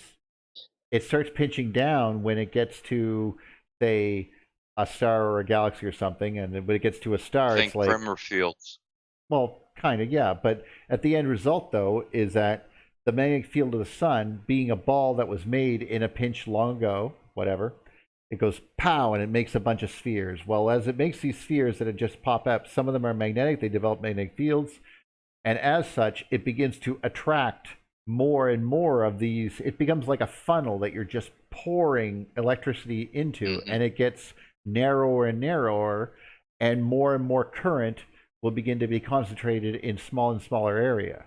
And that's what magnetism does to this whole equation, which, as you can see, magnetism will also therefore increase the pressure, aka voltage, across the body. So even though the current of this huge galactic, or the thing that's powering the sun, is coming into it, it really picks up force as it goes down this magnetic drop. And as such, the sun doesn't have umpteen gigawatts of or trigawatts or whatever the number would be of current. It transports a lot of that into voltage. And we do the same thing here on Earth, where when we get hit with a bunch of blobs of plasma, we go, no, I'm not going to keep these blobs here. I'm going to kick up the voltage and store it that way. So it can store it, because these numbers are interchangeable. It just means you're pushing these things into smaller areas and therefore boosting their pressure. But you no longer have a large blob of plasma hitting your planet. You have that energy is diffused into the rings of the planet, or in our case, our Van Allen belts. And some, of course, will go in the poles. But when we're talking, and some in the atmosphere, and exactly, like on the screen right now is an image of that where they put it through a magnetic field and it focused, but you saw a bunch of streamers that were much wider and they go into a much smaller area. And of course, doing so causes it to not flow as efficiently as it used to, but because it still has to continue flowing, because it's also powering the next star in the chain. So the laws of series circuits says that whatever power is going through this must be going through the next thing in the line as well. So all of this must be, these planets are now parallel, because it's trying to make it push all across them at once. Because that's what our planets sort of, or our planet and the planets are all lined up as parallel, but they're all one big circuit that's using as much as the heliopause or the sun is sucking in from this current. So as such, then these things all have to equally balance, but they will express themselves, and the sun glowing is it expressing itself. The magnetic field storing energy is expressing itself. The capacitance is expressing itself.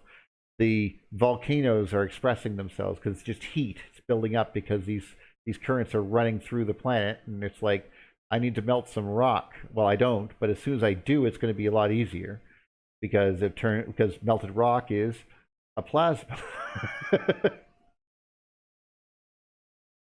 Just a very thick one. I'm a bit curious as to knowing whether or not the arrow, those two red arrows at 90 degrees apart, from one growing and one the other growing, the other shrinking, coming back and forth. It seems to me that maybe that's the universe doesn't just have direct current, but it also has alternating current based on that principle. Well, kind of, but not really, because the currents themselves are all we're only receiving like a shell of that. Like for the Earth, the solar system is plugged into one of those shells, like somewhere sticking to the side of one of them. It might not be the one in the middle. It might be one of the ones close to the side. We're sort of in between two layers, and that's where we are as the sun is, and it's getting its power from one of those. There's a voltage drop across it too, so we might actually be in that kind of line, which is very interesting. I never thought of that before. Like that we're between two stars or between two shells, and we're actually discharging between each shell. But a plasmoid itself is a bit different. When the pinch actually happens, it'll pull material in and create a body in the middle. But if it's just a plasmoid, like say the middle of the galaxy, there's probably too much energy for any material to form there without melting. So you can't have a magnetic field if it's just liquids and gases. I mean, you can, but it will be made by the plasmoid, not by, like, say, the field of a planet. You know what I mean? Like the sun or something. So by doing so, this, in my case, the field, this plasmoid, although Duffy's just sighing and clicking away, is... I'm sorry. David Turner would really like us to know that he's here. He comes in peace, and he would like to spread the work of geometry. So it's important that you know that. It's important that you know that, and David feels like it's important that you know that too. So where the hell is Buddy when you need him? I know, eh? Well, give him a rest. He does have his own show now, so I can't be too rude. I'm positive he's probably sleeping or playing with his daughter. You know, so give him credit there. Just busy. Just busy. Yes, but and there is some truth to geometry, as we talked before. It is a very interesting way of trying to understand this. It doesn't mean it's 100% accurate, but there will be certain principles that you begin to notice by studying geometry with this stuff. I mean, for example, craters, stuff like that. So right, yeah, and I mean, there is what's referred to as natural geometry or sacred geometry, which is, you know, the golden ratio, and Fibonacci kind of follows that golden ratio. Well, it does follow that. I think some of these things did make patterns in the sky that we saw. Like I mean, we definitely these you know, these plasma fields, they follow natural geometry. They don't follow you know, man-made geometry, which okay. Let me give you an example of what I mean. I'm not getting this across as well. You know how beautiful it looked when the Sapphire Project had all those little anode tufts on it, and how they automatically separated to be equidistant from each other? They would not go closer to each other. They basically formed as close as they could get, but they did not touch because each one of them had their own magnetic field and so forth.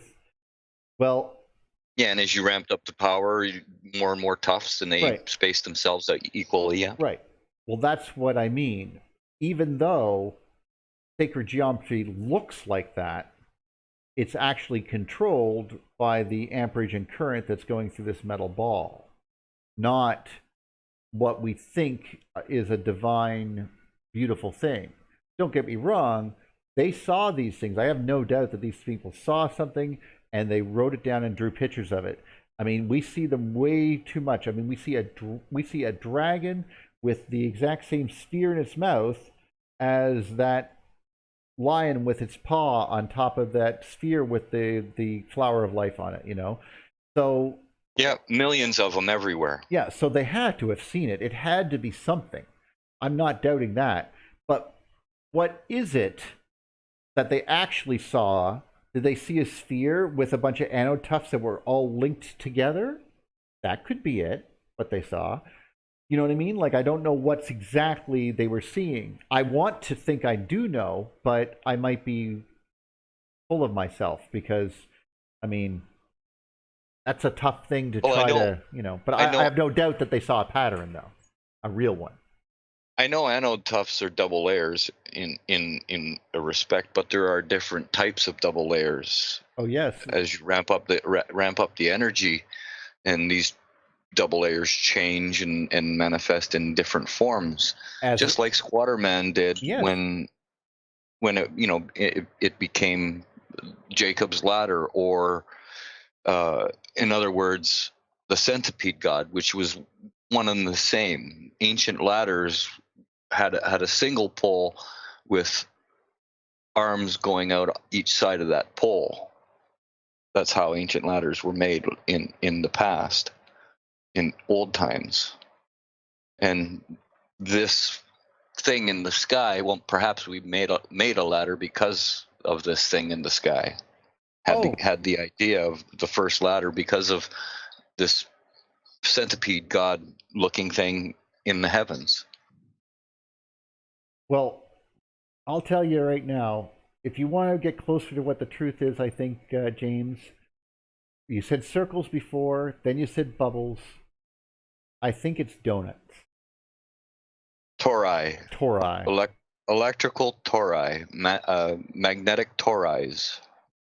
Because if you could picture a torus rolling up one of those Birkeland currents, like you right here, that would be making that same pattern. Those those two arms were making those, like as you were showing before, the how you said there's your Z pinch right there. One arrow is getting longer, the other one's getting shorter. In actuality, these arrows were just showing how they were this object was spiraling.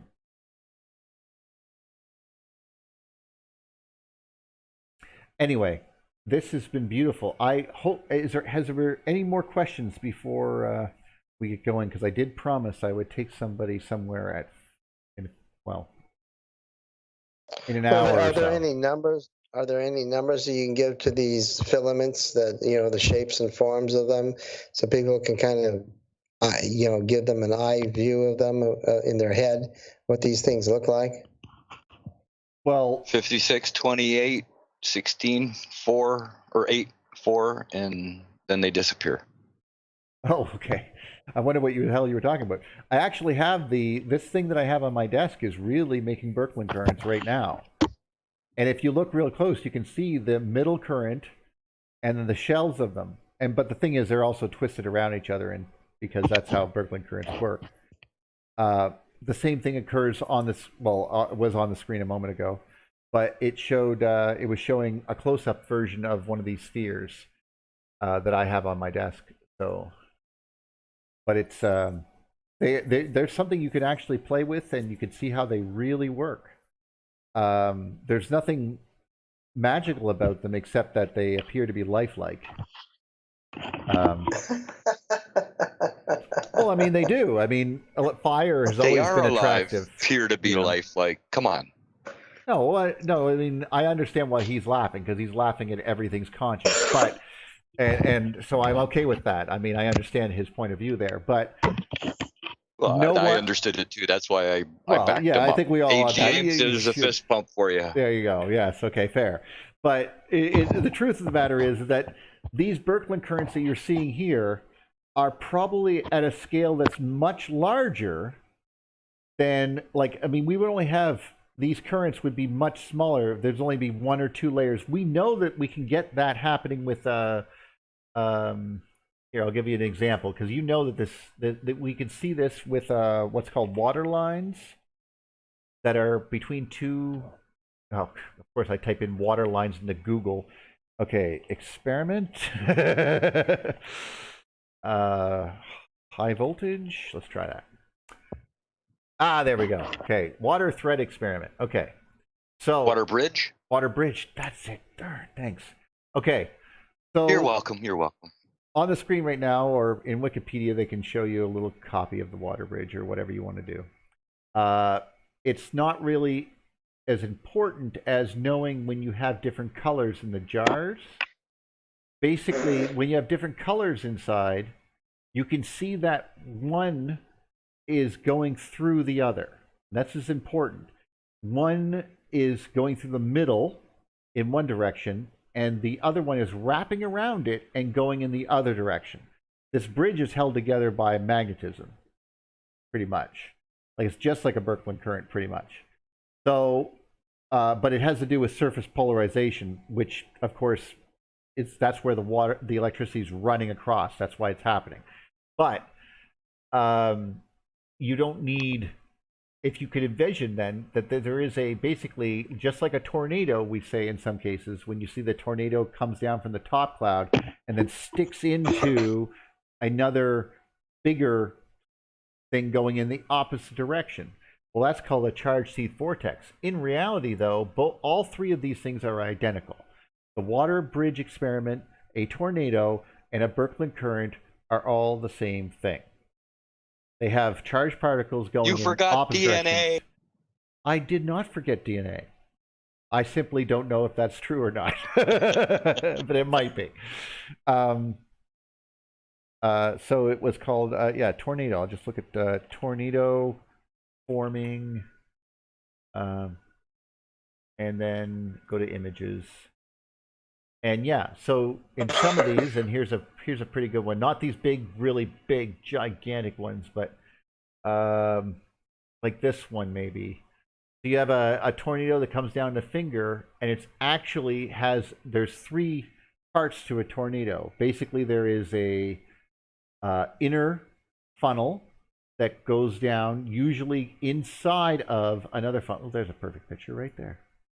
You can see them all in this picture. I'm going to blow it up. Open image in new tab. There we go. I'm going to copy it so that you guys can see it over there, James, instantly. There you go. Just a picture, nothing big. Well, big picture, but so you have this Birkeland current is coming from the cloud, so there's a charge differential between the ground and the cloud layer above. We have that worked out a la Andy Hall and what's it called? The thermopile effect. So this tube of spinning particles is coming down. Now there might be another one inside of that one, just like a regular Birkeland current. Okay, but I can't see it. But apparently people who have survived getting run over with tornadoes have said that there is another long tube of very bright one going up the middle. Well, that makes sense because it's the one with the most current going through it. It's a middle current, right? But anyway, you have this tube coming down. Now you'll see at the bottom, there is a area which this tube is going into. It's being pinched into as it gets closer to the surface of the Earth. And this tube that's rising around this tube is forming around it, not the debris field at the bottom. The debris field is the 3rd layer. So there is a layer that's going up. It's pulling debris up and around that finger that's coming into it. And that is your 2nd Birkeland current, the next shell. And the debris field really close to the surface that's throwing the trucks around and stuff, that one is your 3rd layer. And your 4th layer, like I said, might be the one in the very middle. So this is a tornado. It has 4 layers possibly to it. It's clearly a Birkeland current. Each layer is going in an opposite direction of the other layer. They're spinning in opposite directions. One is wrapping around it, and it's forcing the field to spin because of that right-hand rule. But as it does, it gets close to the Earth, and it literally has a bunch of particles going in the opposite direction of it. Now, once you leave the Earth, you can't see that other thing. It's going up and around the cloud. It's actually not the cloud itself. It's coming from the Earth. These particles of negative particles are wrapping around that positive charge column. But as you go higher and higher, there's nothing for you to see it. It's just air. But I guarantee you that probably continues all the way up to where that's sticking out of the cloud. You just can't see it. But that's another problem. We can't see it, therefore it doesn't exist. But theory holds, if the Bessel function holds and everything we know about electricity holds, that is where it's ending, and it's trying to ground out to that cloud. All of that energy in that tornado is making is literally electrical energy. It's not wind. It's not generated by the wind. It's generated by the electrical. That's why when you turn on your radio, you can't hear anything when a tornado is going by, because it's literally 4 charged double layers all expressing themselves at different frequencies, and all these charged particles are spiraling crazily around each other. Like it's going, oh, you're going that way? Well, I'm going the exact opposite, and I'll create a barrier around it. So that's my interpretation of that. And so a water line or a water bridge is the same effect, except with a lot lower power. Instead of hundreds of thousands of volts and many, many amps, you have almost no amps and 5,000 volts, or whatever they were using. And of course, if you go to this thing that I'm holding on my desk, well, this is plugged into a USB port and it's run off 12 volts. So it doesn't take much.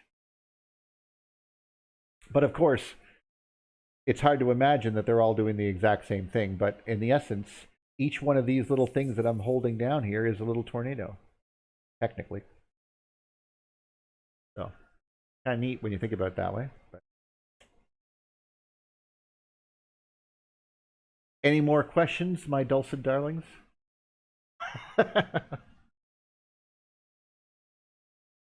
I'm thinking about pizza now. I am also thinking about pizza because I'm going to go eat. I'm thinking about nap time now because I'm an old man. Well, we're all getting there. However, next is the cosmic jets. So we're going to be talking about the shooting, basically the stuff that comes out of the core and why they're different.